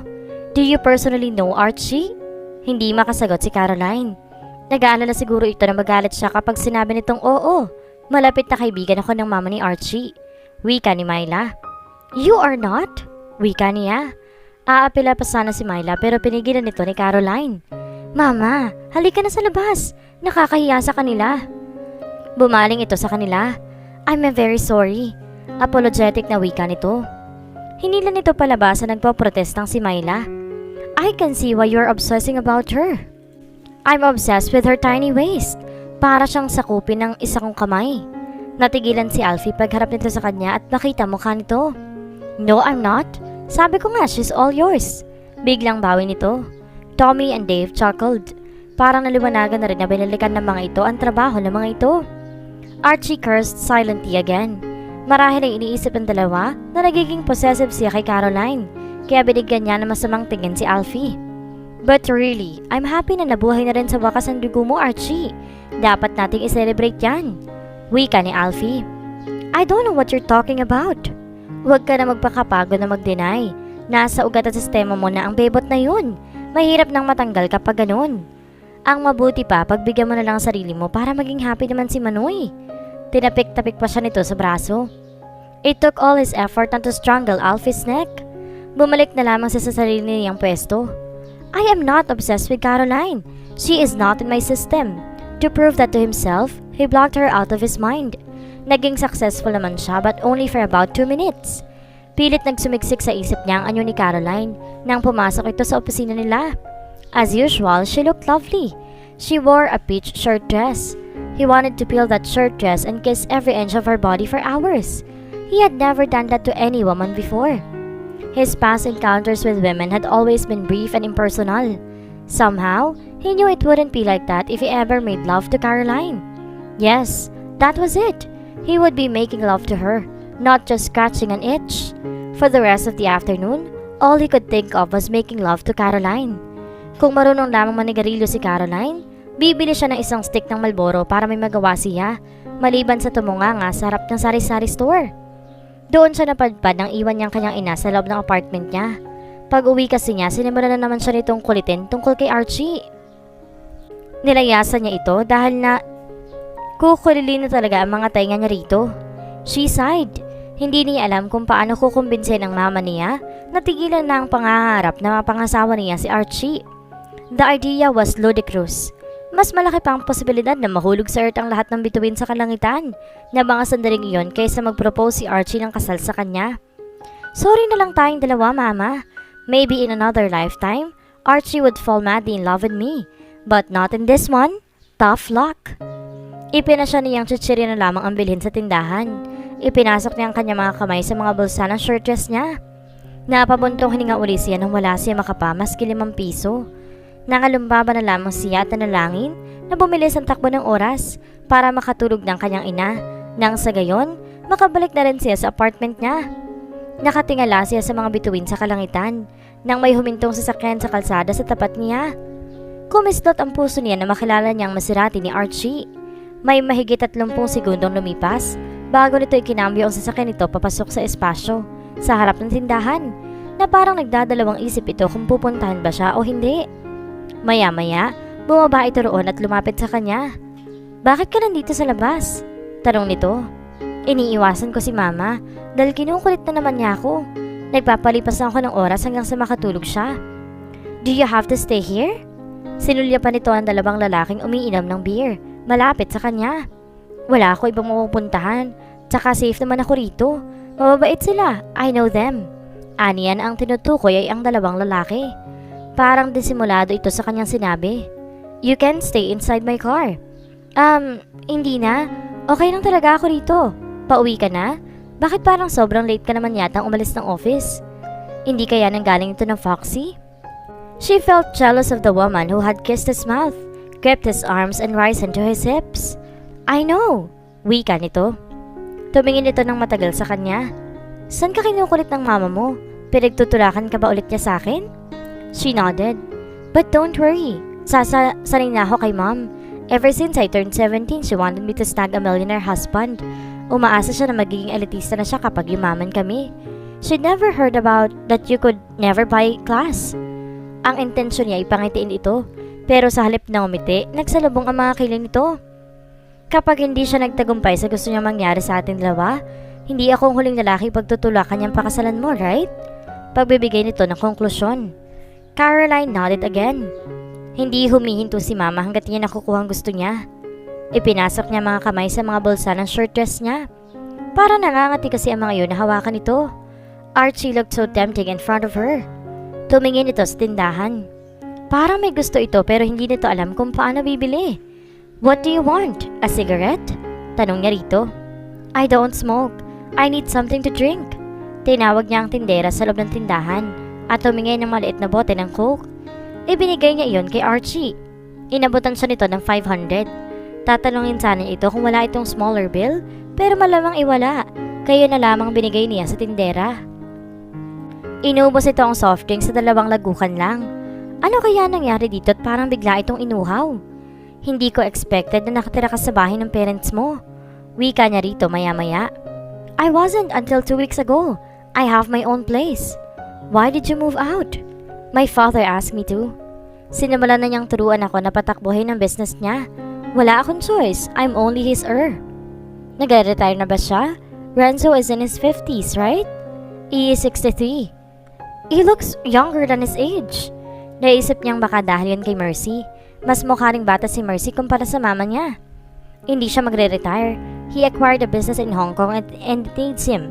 But it did not occur to me that he was considering to live in Hong Kong with Mercy permanently.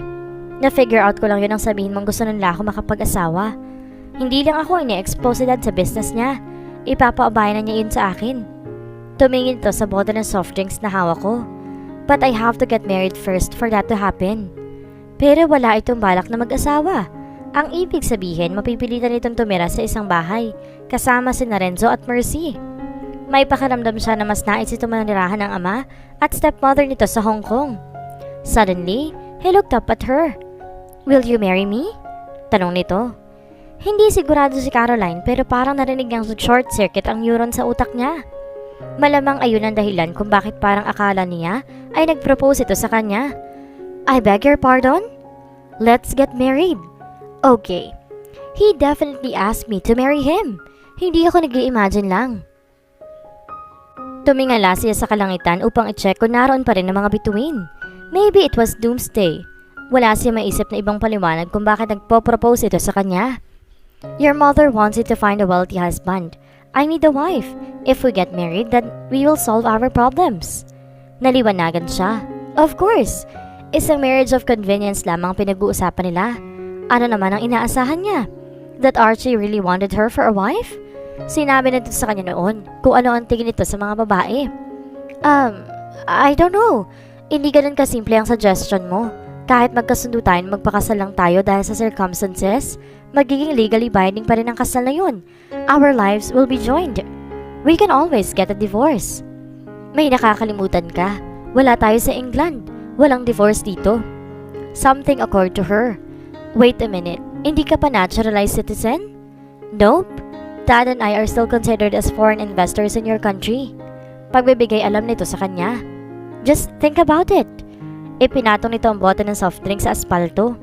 Pagkatapos, bumalik na ito sa sasakyan nito. Hindi nito pinaandar iyon. Hinintay ba nito ang sagot niya kaya hindi pa ito umaalis? What would she tell him? Aminado siyang pangarap niya na magiging Mrs. Archie Williams.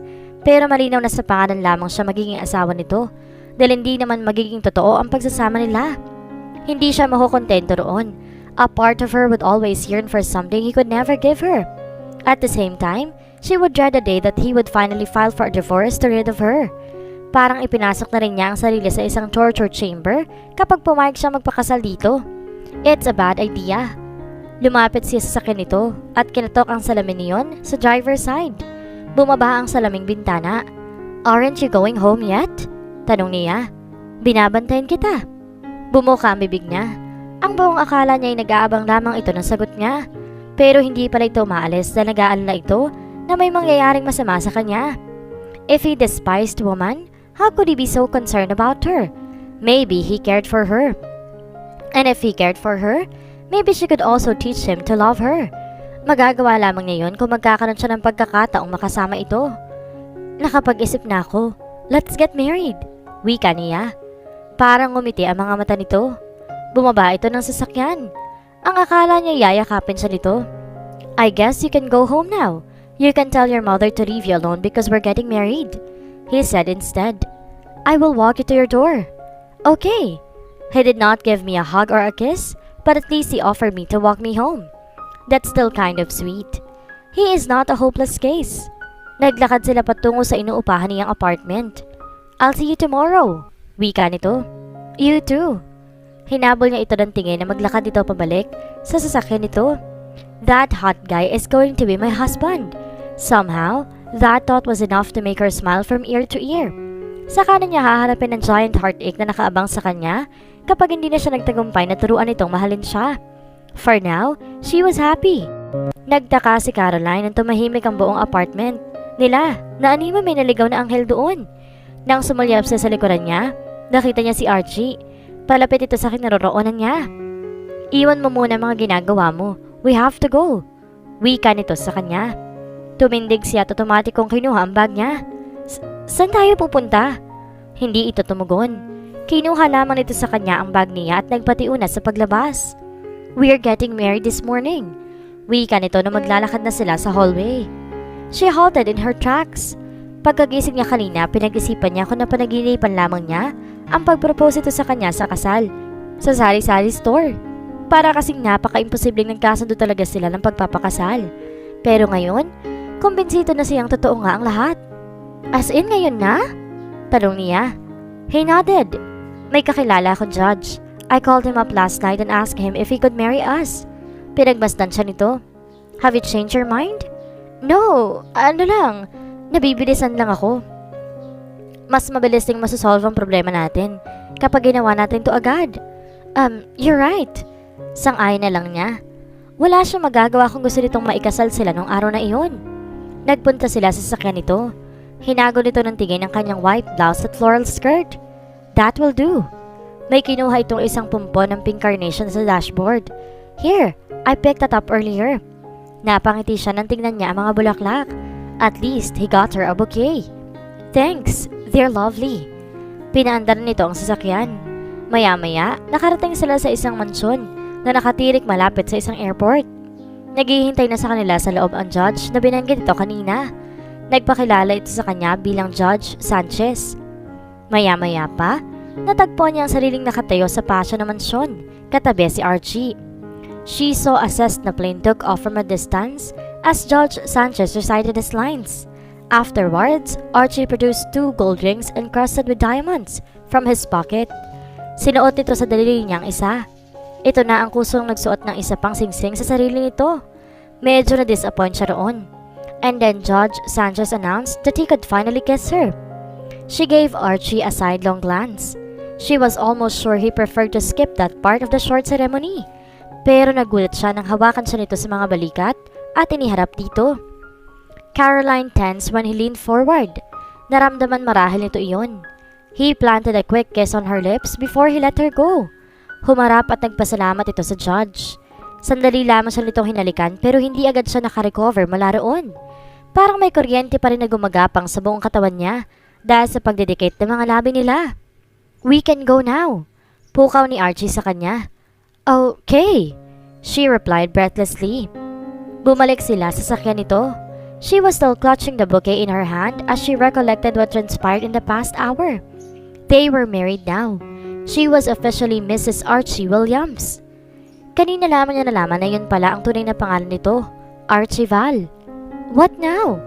Hindi nila napag-usapan ang mga gagawin nila kapag kinasal sila. Would he ask her to move out of her apartment and live with him? Ipapaalam ba nila sa mga tao sa Sing-Ing na mag-asawa sila o ililihim nila iyon? Naputol ang paglalakbay ng isip niya nang maramdaman niyang huminto sila. Tumingin siya sa labas ng sasakyan. Nasa parking space na sila ng Sing-Ing. Hinubad nito ang seatbelt nito. Let's go! Sa loob? Astounded na tanong niya. Yes! Para nagtaka pa ito kung bakit nagulat siya. What the hell? Babalik sila sa trabaho na parang wala nangyari pagkatapos silang ikasal? How about a reception? Honeymoon? Hello? Nais niyang itanong dito. Pagkatapos ay nagising din siya sa katotohanan. Right, hindi nga pala normal ang sirkumstansya ng papakasal nila. Asa pa ako na may honeymoon. Tahimik na pagsisintir niya nang bumabase ng sasakyan nito.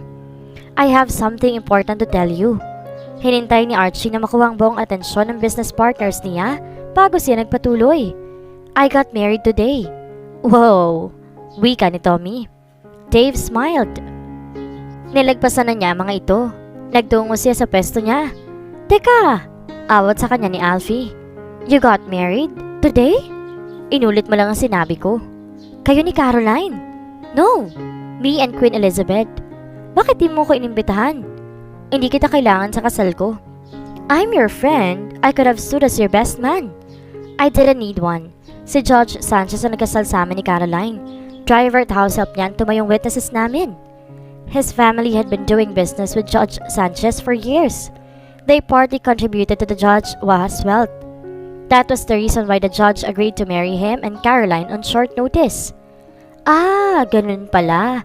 Kinalimutan mo nag-e-exist ang mga kaibigan mo sa pinakamahalagang araw sa buhay mo. Epekto na sana ang pangongonsensya ni Alfie sa kanya kung hindi lang niya nakita ang pag-iisip nito. Hindi raw obsessed, pero sobrang atat naman na mapakasalan si Caroline. Dugtong pa ni Alfie sa sinabi. Alright, get out of my sight, now. Alfie, leave the newlyweds alone. Wika ni Dave. Gumaganti lang ako para sa ating tatlo. Hindi kasi tayo inimbitahan ni Archie sa kasal niya. Wika ni Alfie. We understand. Wika ni Tommy. No hard feelings, Archie. Congratulations, Archie.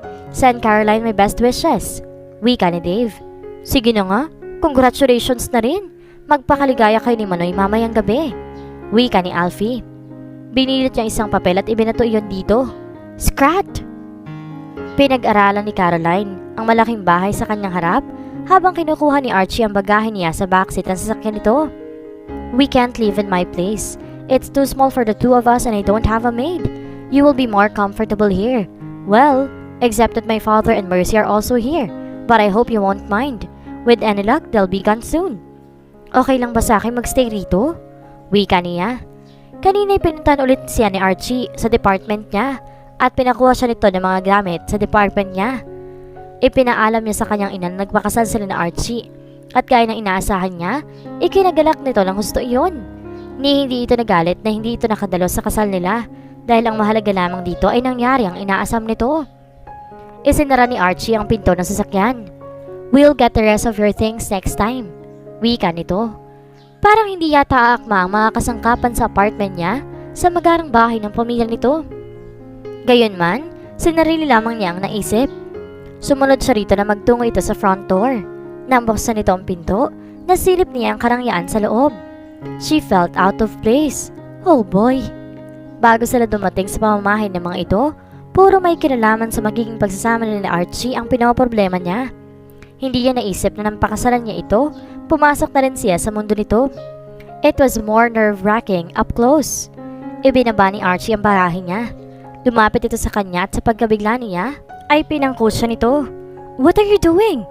Be still. I'm trying to make our wedding look like as authentic as possible. Naglakad ito papasok. May nakasalubong silang maid na halatang nagtaka kung sino siya at kung bakit buhat-buhat siya ni Archie. Nilibot niya ang paningin. Wala si Lorenzo at Mercy sa paligid kaya sayang lang ang ginagawa ni Archie na pagsunod sa lumang tradisyon ng mga bagong kasal. Pero hindi siya nagpababa rito. That was the first time she had gotten that physically close to him and she was enjoying it. Huminto ito sa tapat ng isang silid. Binuksan nito ang isang pinto niyon. Your room? Talong niya rito. Yes. Maingat siyang ibinaba nito sa kama. Mabilis siyang umupo at inayos ang kanyang palda. Iniligid niya ang paningin. His bedroom was huge. Maayos at walang kalat doon. Tumabi si Archie sa kanya. Otomatikong tumindig siya. Naglakad-lakad siya. Inusisa ang furniture at sumilip sa labas ng bintana para lang may magawa siya at i-distract ang isip sa nagdudumilat na katotohanan sa harap niya. She would be sleeping in his room night after night from now on. Honestly, she liked that. Mas malaki ang tsansa na maging normal ang pagsasama nila. pero hindi niya maiwasang mag-alala sa magiging epekto ng constant presence niya dito. She wouldn't want him to reach his limit of tolerance with her pretty damn quick. Baka next week lamang ay divorce na siya nito. Wala sa loob na binuksan ni Caroline ng closet. Magulo ang gamit doon. Narealize niyang maayos lamang silid ni Archie dahil may maid. Pero katulad din ito na ibang tipikal na lalaki na hindi marunong magligpit ng sariling gamit. Naramdaman niyang lumapit ito sa kanya. Oh, sorry. Hinging paumanhin niya nang maisip na baka hindi nito nagustuhan ang pakikialam niya sa mga gamit nito. Isinara ulit niya ang closet at nag-sidestep para makalagpas dito nang hindi dumidikit. May kumatok sa pinto. Archie? Boses iyon ni Mercy. Archie got irritated at once. What the hell do you want? Tanong nito. Renzo found the luggage at the front door. Ang sabi ng maid kasama ka raw na dumating at baka siyang may-ari nun kaya dinala ko rito. Binuksan ni Archie ang pinto at kinuha ang bahagay niya sa sahig. Napansin siya ni Mercy sa kinatatayuan niya. Halatang nasorpresa ito. Caroline? Good evening. Bati niya rito. We got married this morning. Tell Dad. Wika ni Archie. Na makarecover sa pagkagulat, nagliwanag ang mukha ni Mercy. That is wonderful. Renzo will be so happy. Sure. Now go away. We're busy. Isinara na ni Archie ang pinto. Kumatok ulit si Mercy. Archie, let Renzo properly welcome Caroline. I told you, we're busy. We are newlyweds, for goodness sake. Do not disturb us. Caroline, Renzo would love to see you. Pagtawag ni Mercy sa labas. I should go with her. Wika niya kay Archie. Nakakahiya sa dad mo kung hindi ko man lang siya babatiin. He is still the owner of this house. Archie sighed. Fine. Hinayaan na siya nitong lumabas ng silid. Nang sumama siya kay Mercy, tinanong siya nito kung nagpakasal talaga sila ni Archie. Ipinakita niya rito ang singsing upang maniwala ito. Judge na nagkasal sa amin. Pagbibigay alam niya. Pinagsalikop nito ang mga kamay. Oh dear, this will make Renzo very happy. 2 beses nitong sinabi na ikakatuwa ng ama ni Archie ang ibinalita nila rito. At dahil sasaya si Renzo, masaya na rin ito. Yon ang interpretasyon niya sa nakikita niya rito. Kumatok ito sa pinto ng isang silid na nahulaan niyang master's bedroom. Darling, are you decent? Caroline is here. Bumukas ang pinto at bumungad ang nakangiting si Renzo. Nakasuot ito ng business suit pero walang jacket. Caroline, you are Archie's guest? She is Archie's wife. Pagtatama dito ni Mercy. They got married today. That's good news. You are most welcome to our family, Caroline. Wika ni Renzo. Nagtaka siya dahil parang hindi man lang ito nagulat na tila ba nauunawaan ito kung bakit pinakasalan siya ora-orada ni Archie. Parang wala din itong hinanakit sa pag-iitsopero ni Archie dito at kay Mercy sa kasal nila. Posibleng aware si Renzo na ang mga ito rin ang may kasalanan kung bakit lumayo ang loob ni Archie sa mga to. I know that you will be a good wife to my son. Niyakap siya ni Renzo. Thanks. Hindi niya alam kung paano niya ito i-address. Parang hindi pa niya ito kayang tawaging dad. Call me Renzo. Renzo, she said. Is dinner ready, babe? Tanong ni Renzo kay Mercy. I believe it is. Then let's have dinner. There is so much I want to know about our new daughter-in-law. Pasusunurin ko si Archie sa dining room. Ako na lang ang tatawag sa asawa ko, tita. Presenta niya. Alright. Bumalik siya sa silid ni Archie. Naabutan niya ito naglalagay ng luggage bag niya sa itaas ng closet. Sinara nito ang pinto ng closet bago ito lumapit sa kanya. There was a hint of an expectant smile on his lips. Inayos ko na mga damit mo. Wika nito. Thank you. Tinaas ito ang kamay habang nakatingin pa rin sa kanyang mukha. Hinihintay tayo ni Renzo at Tita Mercy sa dining room. Lumabas na ang mga salitang iyon sa bibig niya bago pa niya malaman kung anong binabalak nitong gawin. What? Magdi-dinner daw tayo. Hinipan nito ang buhok nito sa noo. Gusto mo bang mag-dinner? Tumango siya. Iniisip na nakakahiya kina Renzo at Mercy kung hindi sila sasalo sa mga ito sa hapunan sa unang gabi ng pagdating niya sa bahay ng mga ito. Then we'll have dinner. Halatang napipilitang wika ni Archie. Lumabas sila ng silid nito. Nagre-reflect din sa dining room ng mga Williams ang karangyaan ng mga ito. Silver ang mga kabirtos at porcelain ng mga plato.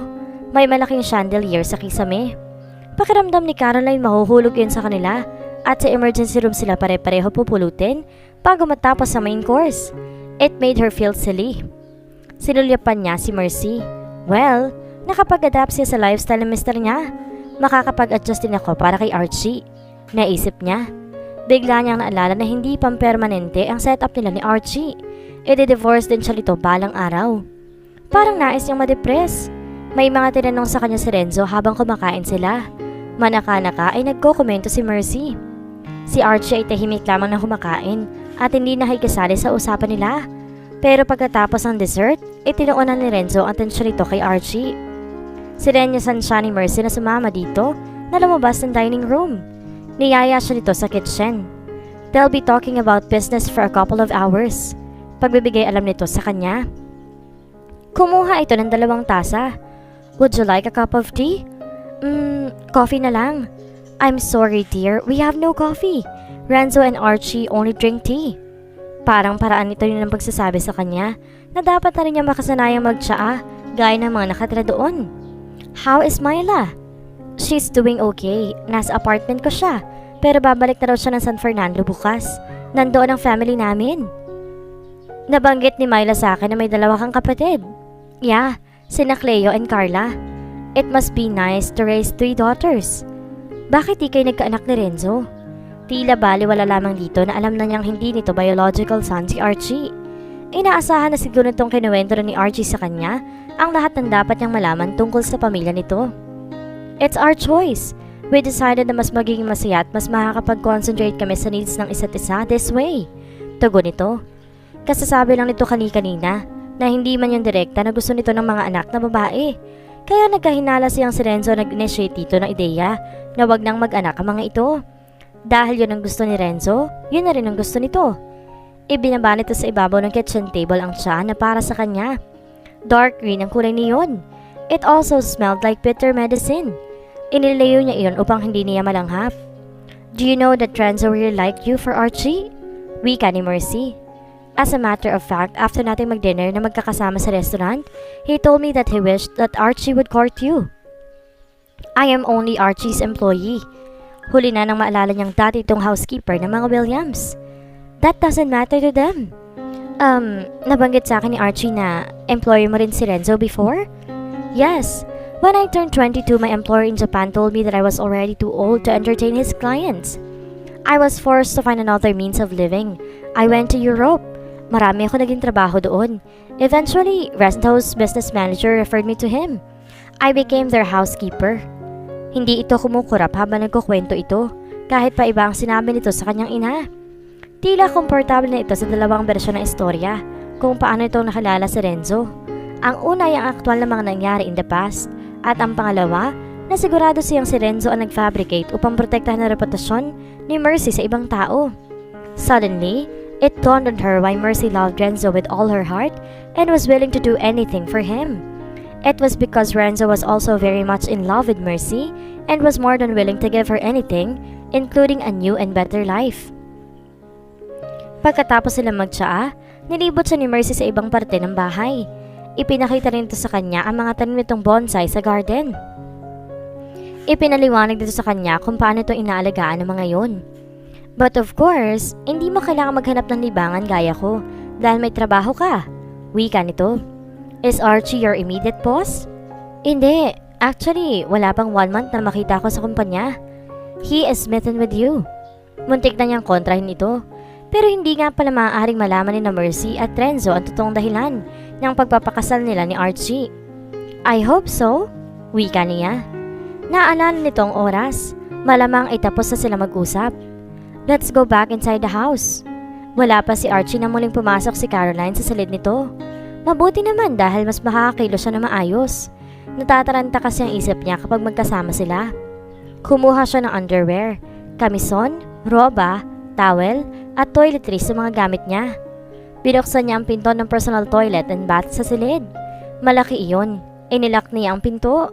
Hinabad niya ang mga damit niya at nilagay ang mga yon sa laundry bin na naroon. Napangiti siya na makita mga damit niya kasama mga damit ni Archie. Inipit niya ang baret ng buhok niya bago siya pumasok sa shower stall. Nagsasabon siya ng katawan nang kumatok si Archie sa pinto. I'm taking a shower, sigaw niya. Let me in. Oh damn, kailangan pa yata nito magbaanyo. Can you just use the toilet down the hall? Hindi niya ito narinig na sumagot, pero tumigil na ito sa pagkatok. Pinagpalagay niyang lumabas na ito na silid. Nagbanlaw siya pagkatapos ay tiniyo nito ang katawan. Isinampay niya ang towel niya sa tabi ng towel ni Archie. Nagbihis at nagtoothbrush siya bago binuksan ang pinto ng banyo. Oh snap! Nakahiga na si Archie sa kama. Nakauna ng ulo nito sa mga kamay nito. Nakapagpalit na nito ng white undershirt at gray cotton shorts. Hindi siya maaaring manatili sa banyo hanggang makatulog ito, kaya napilitan siyang lumabas. Lumapit siya sa closet. Kinuha niya ang kanyang hairbrush at nagsuklay ng buhok. Naglagay siya ng jasmine-scented lotion sa mga kamay at braso. Nag-apply din siya ng lip balm sa mga labi. Lahat ng maisip niya ay ginawa niya para lamang magtagal siya sa closet at maiwasang harapin si Archie. Eventually, naubusan din siya ng magagawa. Sumulyap siya kay Archie. She found out that he was watching her all along. Nakakapaso ang tingin nito. Matutulog na ako. Wika niya rito. Mas mabuti pa nga siguro na matulog na siya para hindi na siya maturete sa sitwasyon nila. Seeing him scantily clothed was making her mouth dry. Bahagyang bumangon ito sa kama. He glanced at the space beside him. Can I turn the lights off? Tanong niya rito. May kinuha itong remote control sa night table. He pressed a button. Namatay ang overhead lighting. Bumukas ang wall lamp sa itaas ng kama. It casted a faint glow in the room. He turned even more attractive in her eyes. Caroline snatched a pillow. Nilapag niya iyon sa sahig at nahiga bago pa tuluyang mademonyo ang utak niya. What are you doing? Tanong nito, dumbfounded. Alam ko naman na hindi tayo pwedeng matulog sa magkabilang silid dahil mahahalata ni Renzo at ni Tita Mercy na wala talagang namamagitan sa atin. Nakakailang kantabihan kaya dito na lang ako. Tila magpoprotesta pa ito. Kapag Juan ay dinaklot na lamang nito ang sariling unan at ibinato iyon sa sahig sa kabilang panig ng kama. The bed is all yours. I'll sleep on the bloody floor. You don't need to do that. Kwarto mo naman to, tsaka mas sanay ako matulog kahit hindi malambot yung higaan ko. I said you can have the bed. Napilitan siyang okupahin ang kama. Maya-maya, narinig niyang malakas itong nagbuntong hininga. Tinignan niya ito sa ibaba ng kama. Sigurado ka bang okay ka lang dyan, Archie? No, but do I have a choice? Iniharap nito ang likod nito sa kanya. Kagat ang labi na umayos uli siya ng higa. Maliwanag na nang gumising si Caroline. Sinilip niya si Archie sa ibaba ng kama. He was still sleeping. Yuyugin sana niya ito sa balikat upang magising ito. Ngunit nag-atubili siya. Baka kasi magalit ito dahil alam niyang hindi ito basta-basta nagpapahawak sa mga babae. Maliban na lamang kung gusto nito. Tinapat na lamang niya ang bibig sa tainga nito. Archie! Tawag niya. Archie, umaga na. Tila nakikiliting hinawakan nito ang punong tainga nito. Bumiling ito paharap sa kanya. He focused his slitted eyes on her. Na makilala siya nito ay nagkukumahog na bumangon ito at lumayo sa kanya. Kulang na lamang, tumakbo ito papasok sa bathroom. Maya-maya, narinig niya ang lagaslas ng tubig sa loob. Habang nagsha-shower si Archie, naisip niyang ihanda ang isusuot nito. Kahit isang deal lamang ang pagpapakasal nila, gusto pa rin niyang paglingkuran ito tulad ng isang tunay na may bahay. Nang sa gayon, matutuhan itong i-appreciate siya. Pero hindi niya masyadong ipapa-obvious dito ang gagawin niya. Baka kasi kapag nagpahalata nitong desidido siyang gawin, totoo ang pagsasama nila, ay makipaghiwalay na ito sa kanya. She would take baby steps, so to speak. Nangangaligig si Archie sa lamig nang lumabas ito ng bathroom. She could tell he was back naked underneath the cashmere robe he was wearing. She wanted to go to him and put her mouth on his still moist neck. Hold your horses, Caroline. Baby steps, remember?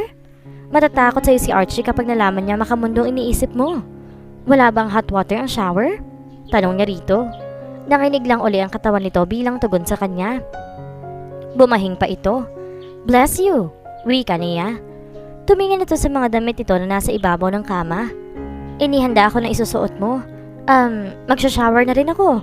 Pwede ka nang mauna sa akin pagkatapos mong bihis. Magkokomita lang ulit ako papunta sa office gaya dati. Wika niya. She did not want him to get tired of seeing her face. Don't be ridiculous. I'll be in the kitchen pagkatapos ko magbihis. Okay. Nagpunta siya sa bathroom para maligo. She turned the shower knobs. May hot water naman ah. Nagtatakang wika niya. Binilisan ni Caroline ng pagliligo at pagbibihis. Pagkatapos mag-ayos, pinuntahan niya si Archie sa kitchen. Umiinom ito ng tsaa. Its strong aroma made her empty stomach roll. How could he stand drinking that stuff? Mahilig ba talaga sa tsaa na lasang katas ng dahon ng mga tao sa Inglaterra? Ready to go? Tanong ni Archie sa kanya na makita siya. Okay lang bang uminom muna ako ng mainit na tubig bago tayo umalis? Tanong niya. Baka sakaling makatulong ang mainit na tubig na payapain ang tiyan niya. Ito na lang ang inumin mo. Hindi ko rin naman ito mauubos. Nanlalaki ang mga matang tinignan niya ang tasa ng tsaa na inilapit ito sa kanya. Drink it! Hurry up! We're running out of time. Utos nito sa kanya. Pikit matang nilapit niya ang bibig ang tasa. Hindi niya nagawang lunukin ang tsaa. Tumakbo siya sa lababo at ininura iyon. Pregnant already? Tanong ni Renzo na nakasilip sa entrada ng kusina. Bumaling ito kay Archie. You couldn't wait, ha, son? I am not. Hindi niya tinuloy ang pagtanggi sa hinala ni Renzo na magsalita na ulit ito. Try to leave your office early, Archie. I want to introduce you to my senior managers. Umalis na rin si Renzo pagkatapos magbilin sa anak nito. Lumabas sila ni Archie ng bahay. Is that true? Are you pregnant?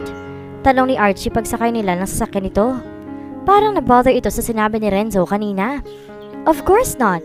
Hindi ko lang gusto ang amoy ng tsaa na pinainom mo sa akin. Are you sure? You don't have a lover or something? I know it's stupid but I forgot to ask you about that before I proposed to you.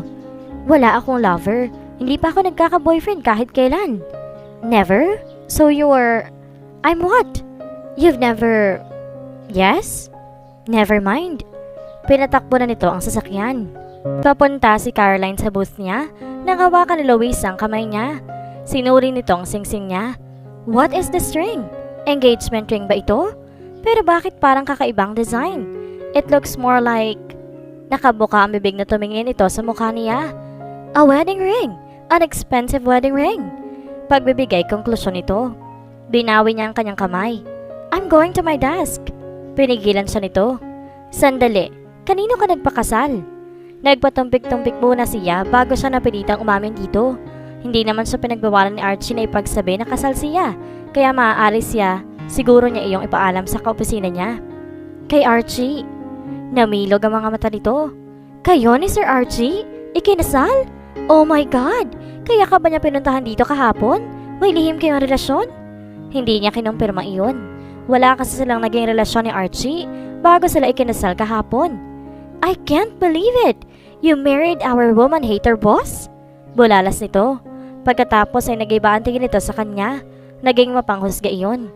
Oh well, kahit woman hater si Sir Archie, he's still filthy rich. I can perfectly understand why you're willing to put up with his abnormality. Nag-init ang dugo niya sa matalas na pananalita nito. Wala ka naiintindihan sa relasyon naming dalawa ni Archie. I don't need to put up with him. Kagustuhan kong magpakasal sa kanya. Why? Masochist ka? Matagal mo ng pangarap na magpakasal sa lalaking nananakit? Interesting sigurong first night nyo. Hinagot siya nito ng tingin na parang hinahanapan siya ng mga pasa sa katawan. Nai-imagine niya na magkakalat ito ng malisyosong kwento. Sa buong opisina kung may makikita ito kahit isang maliit na gasgas sa balat niya. Hindi ako masochista at hindi rin abnormal si Archie. He is a wonderful man. Sinisiraan lang siya ng mga tulad mo dahil hindi niya matanggap na hindi niya kayo pinatulan. Pagtatanggol niya kay Archie. Of course not. Tanggi nito. Pero batid niyang tama siya ng palagay. Bitter at naiinggit na lamang ito na pinakasalan siya ng isa sa mga founder ng Sinking. Alam mo, wala naman talaga akong pakialam sa opinion mo. Pero kapag may narinig akong usap-usapan sa department natin na masama tungkol kay Archie, alam ko na kung sinong pagbibintangan ko na nagkakalat nun. Asawa na ako ni Archie kaya alam mo na siguro ang pwede kong magawa sa'yo. So if you want to keep your job, you better shut your big mouth. Parang sasagot pa ito pero tumalab siguro ang pananakot niya. Kaya muli nitong itinig kamang bibig. Nakairap na tumalikod na lang ito. Inirapan din niya ang likod nito bago siya nagtungo sa kanyang pwesto. No one can badmouth Archie anymore. Ako makakalaban niyo kapag nagtangka kayo. Wika niya sa isip. Naghahanda na si Caroline sa pag-alis ng opisina nang tawagan siya ni Archie sa cellphone niya. Excited na sinagot niya iyon. Hello? Ilang segundo itong tila nag-atubili sa kabilang linya bago ito nagsalita. May pupuntahan pa ako mamaya. Hindi kita maisasabay sa pag-uwi. Do you know how to get back to the house? Yeah, I've memorized the address. Walang sigla na tugon niya. Ang akala pa naman niya tumawag ito upang sabihing susunduin na siya nito. Parang masyado naman yata ako namimihasa. Hindi kasama sa upuan namin. Naggagawin niya ang duties niya bilang husband ko. Goodbye. Pagkatapos ito magpaalam, tinago niya ang cellphone. Mag-isa siyang lumabas ng opisina. Hindi pa rin umuwi si Archie na mag-dinner siya kasabay si Renzo at Mercy. Friendly pa rin na mag-asawa sa kanya gaya na nakaraang gabi. Pero may mga pagkakataon na naa-absorb ng mga ito sa isa't isa at tila nakakalimot ang mga ito na kasalo siya ng mga ito. Darating kaya ang panahon na titingnan din siya ni Archie na parang siya ang buong mundo nito? Pagkatapos ng dinner, inabangan niya si Archie sa living room. Binuksan niya ang flat screen TV upang hindi siya mainip. Mag-aalas 10 na makita niya itong pumasok sa front door. Archie! Masiglang tawag niya rito. Pinatay niya ang TV at nilapitan ito. Natigilan siya ng malanghap niya ang alak sa hininga nito. May naamoy rin siyang pabangon ng babae sa damit nito. Galing siya kay Foxy. Sigaw ng isip niya. Ang club na iyon palang tinutukoy nito nang sabihin nito kanina sa kanya na may pupuntahan ito. Nag-dinner ka na? Tanong nito sa kanya. Oo. Kasabay ko sina Renzo at Tita Mercy. Ikaw? No, I'm not hungry. I'm tired. Tumingin ito sa kanya. Parang may pinag-isipan ito bago muling nagsalita. Let's go to bed. Mauna ka na. Manonood pa ako ng TV. Wika niya. Hey, grumble something. Nilingon niya ito. Ano yun? Nothing, I said. I'm going to our room to sleep. Alone. Hindi siya sigurado kung narinig niya talaga o na-imagine lang niya ang huling sinabi nito bago ito umalis. Umupo ulit siya sa couch sa living room. Ngunit nakalimutan niyang bukasan ulit ang TV. Okupado kasi ang isip niya na ibang bagay. Bago pa man sila ikasal ni Archie, aware na siyang dumarayo ito sa Foxy at kung ano ang ginagawa nito kapag naroon ito. Siguro yung kalabisan na i-expect niyang tatalikuran ito ang mga dati nito nakagawian. Mula nang ikasal sila. Ngunit hindi lamang niya maiwasang magselos habang nai-imagine niya ito na may nginingitian, hinahalikan at pinapaligayang ibang babae. Especially because he wouldn't do the same things with her. It's unfair. After 3 weeks, Archie shook the scotch and ice cubes in his glass. Pagkatapos ay nilagok niya ang alak. Sasalinan sana uli niya ang baso, pero wala na palang laman ang bote ng scotch na in-order niya 1 oras na nakakaraan. Give me another bottle. Wika niya sa bartender ng Foxy. May naramdaman siyang kamay na yumapos sa balikat niya. I think you're hot. Care to buy me a drink? Tanong ng babaeng tumabi sa kanya. Get lost, he snarled. Mas natakot kaysa na-insulto ang babae sa pag-angil niya rito. Nagmamadaling umalis ito. Pang-anim na iyon ngayong gabi, sir. Wika ng bartender paglabag nito sa counter na in-order niya. He gave the bartender a look that said, mind your own business. Nakuha naman ito ang mensahe niya. Pinabayaan na siya nito na uminom ulit ng mag-isa. Pagkalipas ng 15 minutes, may kamay uling humawak sa balikat niya. Napiko na siya sa makulit na babae sa club na iyon. Keep your hand off me or I'm gonna break it. Hey, relax. Ano bang problema? Are you drunk? Kumarap siya na makilala ang boses ni Alfie. Nilingon niya ito. Nasa likuran nito sina Alfie at Tommy. Sorry, I thought you were another... Never mind. Umupo si Alfie sa stool sa tabi niya. Akala ba namin hindi ka sasama sa pamamaalam ni Tommy sa bachelorhood niya? Tapos nauna ka na pala rito. 2 araw na lamang ikakasal na si Tommy kay Amelia. Kinulit ni Alfie si Tommy na mag-throw ng bachelor's party. Tinanggihan ni Tommy ang suggestion ni Alfie, pero pumayag itong magpainom kasama silang 3 paglabas nila ng opisina. Sinabi niya sa mga ito na hindi siya makakasama sa plano ng mga ito. Sinabi mo ba kay Archie na dito tayo pupunta, Tommy? Tanong ni Alfie. I did not. Wika ni Tommy at sinulyapan si Dave. Nope, not me. Wika ni Dave. Paano mo nalamang dito kami pupunta, Archie? Nagtatakang tanong ni Alfie. I have no idea. Ano palang ginagawa mo rito? I'm here every night since I got married. Pagbibigay alam niya sa mga ito. What? Tuwing umaalis ka ng opisina, dito ka dumidiretso? Hindi makapaniwalang tanong ni Alfie. Kakakasal mo lang, dude. You should be spending the night with your bride, not with the drunkards in this place. Inilibot nito ang paningin.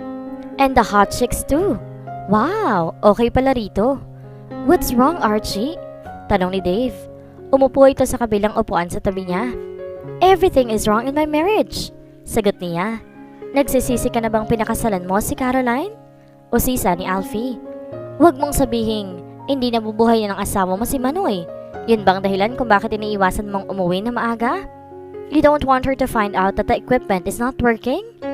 My equipment is working just fine. He snapped. Anong problema sa kasal niyo ni Caroline? Seryosong tanong ni Tommy. Hindi nakaligtas sa mainit na paningin ng ilang mga babae sa club ang tatlong kaibigan niya. Nagsimulang magsilapitan ng mga iyon sa kanila. We are all married. Get lost. Wika niya sa mga babae. Yeah, we are. Dave flashed the gold band on his finger. I am not. I am very much available, chika babes. Wika ni Alfie. Sumunod ito sa mga babae pero binalikan din agad sila. Wag na nga lang. Mas interesado ako marinig ang sasabihin ni Archie. You know what? For the first time you were right. Wika niya kay Alfie. About what? Tanong nito. I married Caroline in haste and it's because I couldn't wait to get her into bed. Ginamit lamang ang excuse ang problema ni Caroline kay Myla at ang kagustuhan niyang mga ibang bansa sa Lorenzo at Mercy para mapapayag niya ito sa ideya niya. Hindi ko pa rin makuha kung anong pinoproblema mo. Wika ni Dave. I've never touched my wife since the day we got married. She won't let me sleep with her. He blurted out. Hindi naging problema ang pagkumbinsi niya kay Caroline na makiayon sa mga plano niya. But how was he to know that she had no intention of sleeping with him after their wedding? Sure, he told her that he had a trust issue with women, but he also made it clear that he had a healthy sex drive just like any normal man. Ergo, she should have expected he would look forward to having some action with her at night. For Pete's sake. Whoa! Wika ni Alfie. Ouch! Wika ni Tommy. Why wouldn't she? Tanong ni Dave. Hindi conventional ang wedding namin. Pag-amin niya. Isinalaysay niya sa mga ito ang circumstances na nauwi sa pagpapropose ng kasal kay Caroline. That is the most romantic marriage proposal in history, Archie. Way to go! Sarcastic na wika ni Alfie. That time, I still couldn't admit to myself that I wanted her so bad. It was driving me crazy. Depensa niya sa sarili. How about now? Have you told her that? Tanong ni Tommy. No, wika niya. Ikaw naman palang may problema. Wika ni Alfie. Paano malalaman ni Caroline kung anong gusto mo kung hindi mo sasabihin sa kanya? I already hinted several times, alright? Besides, if she's willing to sleep with me, she would already have done so the night before our wedding. She doesn't want me the way I want her. Tumitig siya sa bote ng scotch. Pinakasalan lang niya ako para tumigil ng mama niya sa pangungulit sa kanya na maghanap siya ng mayamang mapapangasawa.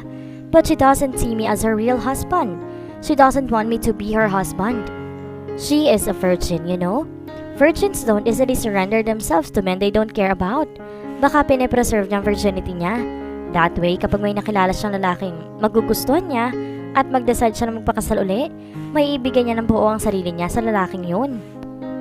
Kumuyom ang mga kamay niya na maisip na may lalaking aagaw sa kanya kay Caroline. He wanted to kill that man. No other man could touch Caroline. She was his. Inilapit ni Alfie ang ulo nito sa kanya at pinag-aralan ang mukha niya. Hindi pala bagay sa iyong nag-iimo, Archie. Whoops! Nakaiwas ito ng tangkain niyang hatakin ang collar ng shirt nito. Huwag mo sa akin ibaling ang sexual frustration mo sa asawa mo. Alfie, be serious for once in your life. Saway nito ni Dave. Ayoko, papangit ako gaya ni Archie. Nakasarala yung cuteness ko sa kakulitan ko. Speaking of my cuteness, gagamitin ko muna yon sa mga hot girls dito. Diyan muna kayo. Tumayo si Alfie sa upuan nito at iniwan sila. Ang sitwasyon niya ba ni Caroline ang dahilan kung bakit tumanggi kang sumama sa amin ngayong gabi? Tanong ni Tommy sa kanya. Yeah, seeing you happy is just making me even more miserable. Hindi ba kayo na ikakasal ni Amelia? How come she's pregnant with your child and I can't even touch my wife? I've never wanted any woman the way I want Caroline. No other woman had ever made me feel the way I feel for her now. Isa lang ang solusyon sa problema mo. Tell her that you want to give your marriage a shot. May 50% chance na tumanggi siya, pero may 50% chance din na sumang-ayon siya sa'yo. Wika ni Dave. Nag-isip siya. Tama si Dave. Wala na siyang ibang pagpipilian kundi kausapin si Caroline. Kapag hindi ito pumayag sa proposisyon niya, kung kinakailangan maglalagay siya sa 10 politicians para maging naturalized citizen kaagad siya ng Pilipinas. he would make damn sure that Caroline would not be able to ask him for a divorce for the rest of their lives. Bumalik sa pwesto nila si Alfie. "I thought you were going to pick up a hot girl," tanong dito ni Tommy. "Maraming hot chicks ako nakita, pero mga hindi pala masyado magaganda sa malapitan. Ano na nga ang pinag-uusapan natin?" Caroline tossed and turned on the bed miserably. Tulad ng dati, gabing-gabi na wala pa rin si Archie. Malamang nasa Foxy na naman ito. She felt even more miserable as she imagined him waking up with a woman who would pass as a sexy star. Ako ang asawa niya, pero nasa ibang kandungan siya tuwing gabi. Tahimik na pagsisintir niya. Ngunit nauunawaan din niya kung bakit mas gusto ni Archie ang mga babae sa Foxy kaysa sa kanya. He told her before that he was not interested in a long-term relationship with any woman. Ang mga babaeng nakikilala nito sa club, willing na sumama dito sa isang hotel at hindi ito hahanapan ng commitment. Dating lamang din ang habol ng babaeng yun, kagaya nito. On the other hand, if he slept with her, he knew it would only create complications in their setup. Natatakot marahil ito na tumanggi siya makipag-divorce at habang buhay na niya itong i-trap sa kasal nila kapag may namagitan sa kanila. Ito na rin ang nagsabi sa kanya noon na yun ang tingin nito sa marriage at trap. Tila sayang lamang ang efforts niya na mapalapit ang loob nito sa kanya. Parang hindi kasi nito na-appreciate ang mga subtle na pag-aasikaso niya rito. Sa katunayan, parang mas magugustuhan pa nito kung pababayaan na lamang niya ito. May mga pagkakataon kasi na lumalapit siya rito at lumalayo naman ito. Hindi na rin siya masyadong kinakausap nito. Kung makipag-usap man ito sa kanya, parang palagi itong galit. Minsan napagsungitan siya nito, nag-apologize ito at tinahilan na marami lamang itong iniisip sa kumpanya at sa kumpanya ni Renzo. Pero may hinala siya na siya ang tunay na dahilan kung bakit palagi nang hindi maganda ang mood nito. Dapat na ba niyang tanggapin na walang patutunguhan ang pangarap niya maging totoo ang pagsasama nila ng Archie? Should she just let him go? Ayoko. She silently moaned. Hindi niya kayang i-give up ang pagiging Mrs. Archibald Williams. Kahit mistulang roommate lamang siya nito, sa halip na asawa, mas gusto na niya iyon dahil regular pa rin niya itong nakikita at nakakasama. Pagkakasya na lang muna niya ang sarili niya roon. Mas mabuti pa rin yon kaysa mawala ito ng tuluyan sa buhay niya. Nagtalokpong si Caroline ng kumot at pinilit ang sarili na makatulog. Pagpasok ni Archie sa bedroom, dumako agad ang mga mata niya sa kama. Natutulog sa gitna na yon si Caroline. Balot na balot ito ng kumot. Isa lang ang dumaan sa isip niya. Kailangan mapunta rin siya sa ilalim ng blanket na iyon, ano man ang mangyari. There was no way he was sleeping on the floor again after tonight. Hiningahan niya ang palad at inamoy iyon. Minabuti niyang magpunta muna sa bathroom at gawing presentable ang sarili niya bago niya kausapin si Caroline.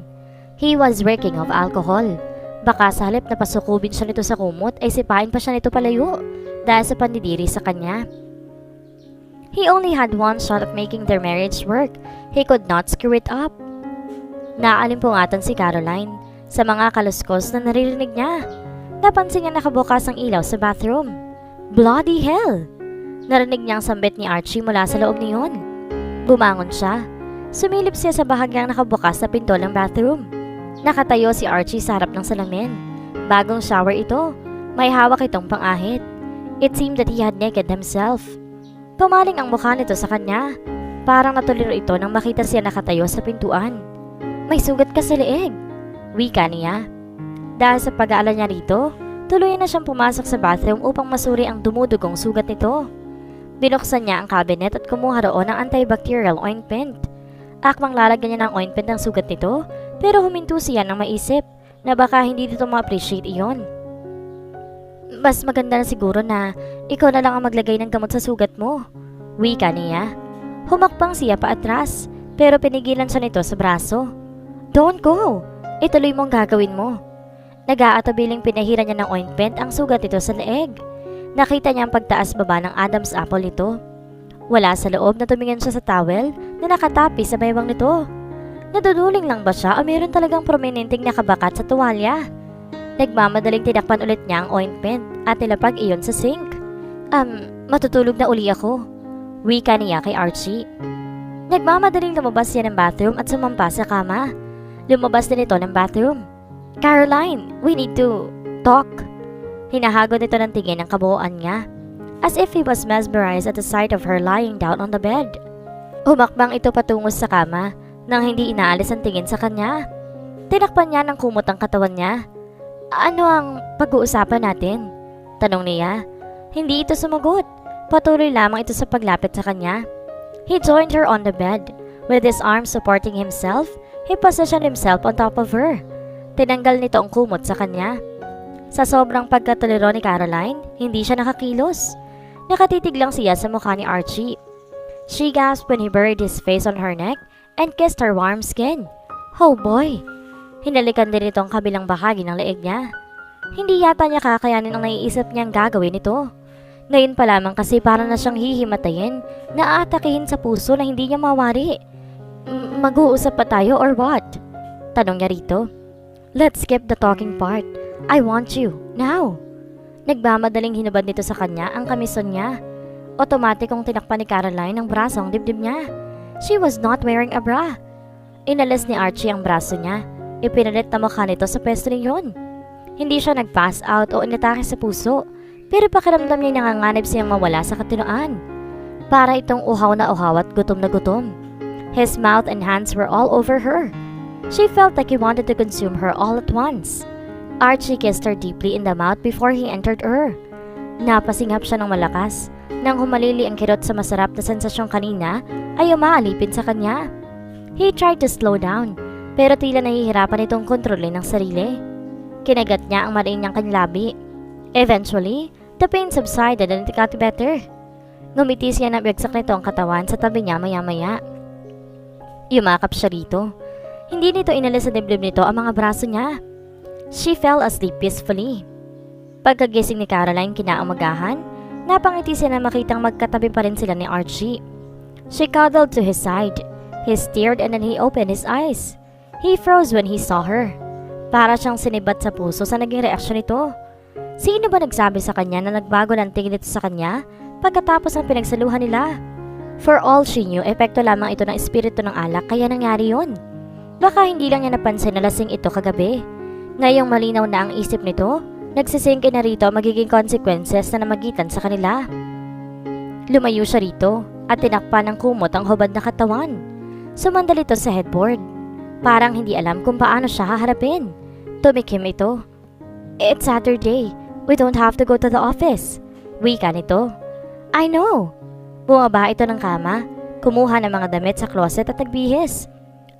I'll be right back. Wika nito. Lumabas ito. Mukhang hindi na ito makipaghintay na takasan siya.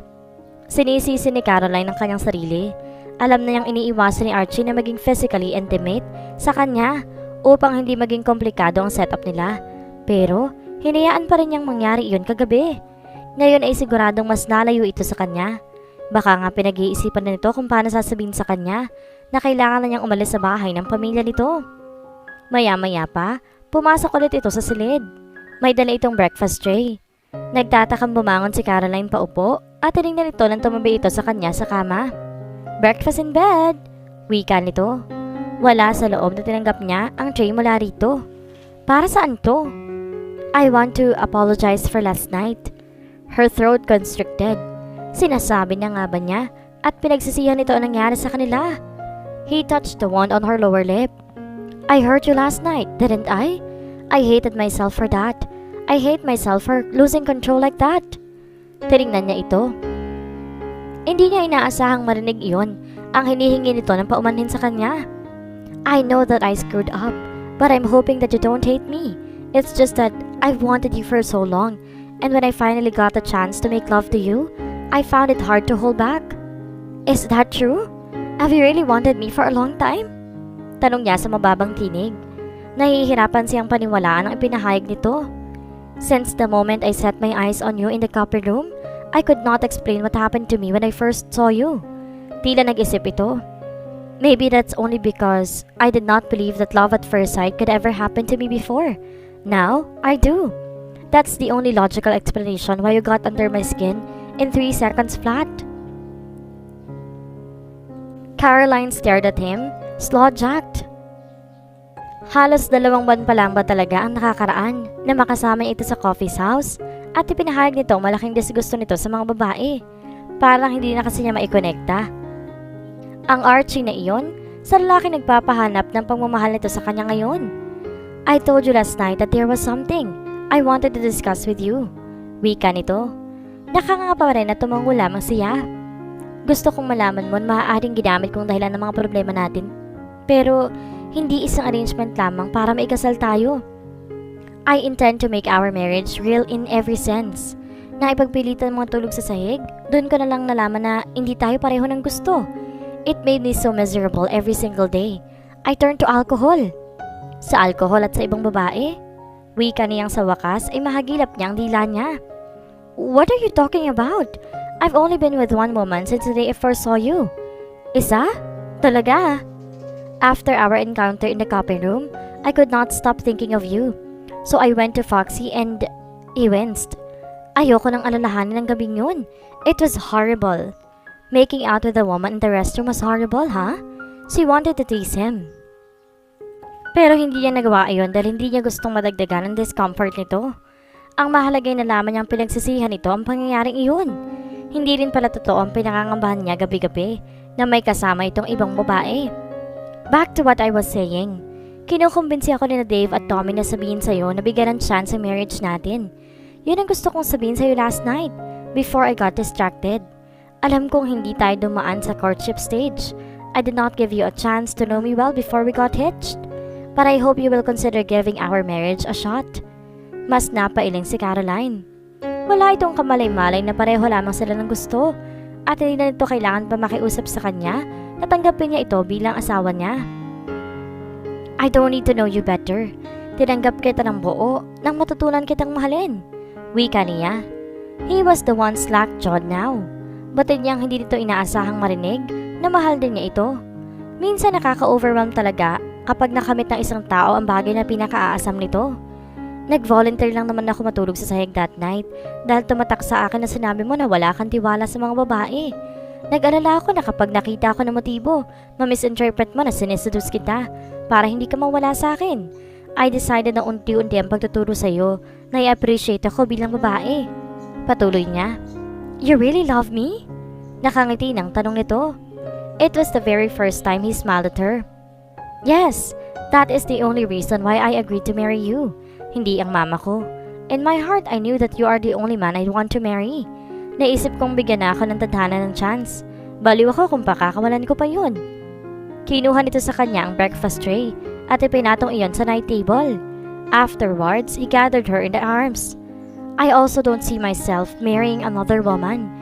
You are the only one I'm willing to be with every single day. So whether you like it or not, you are stuck with me. I'll be stuck with you forever. Hinigpitan pa niya ang pagkakayakap dito upang iparating dito ang punto niya. Even though my head is all messed up, you are the most wonderful man for me. Sabi mo hindi mo gusto ang mga babae, pero nalagpasan mo yun para sa akin at minahal mo ako. San pa ako makakahanap ng tulad mo? Let's go to Tahiti. Bumitaw siya rito at tinignan ito. Ha? Paano naman napunta sa Tahiti ang usapan nila? Kailangan natin magkaroon ng matinong honeymoon kung sisimulan nating ayusin ang pagsasama natin. Sa pagkakaalam ko, isa lang ang requirement para sa honeymoon. A bed. Well, we have a bed. Hindi naman pala mahirap makipag-argumento rito. Agad itong sumang-ayon sa kanya. You are absolutely right. Forget Tahiti. He pushed her down on their matrimonial bed to make love to her once again. Hindi nila inaasahan ang kanilang arranged marriage ang sa magiging paraan upang matutunan nilang isa't isa.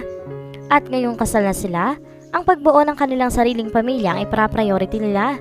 At ngayon nga, sisimulan nila ito sa pagbuo ng kanilang mga Little Archie at Little Caroline. At dito na po nagtatapos ang kwentong pag-ibig ni na Archie at Caroline. Hanggang sa muli, salamat po!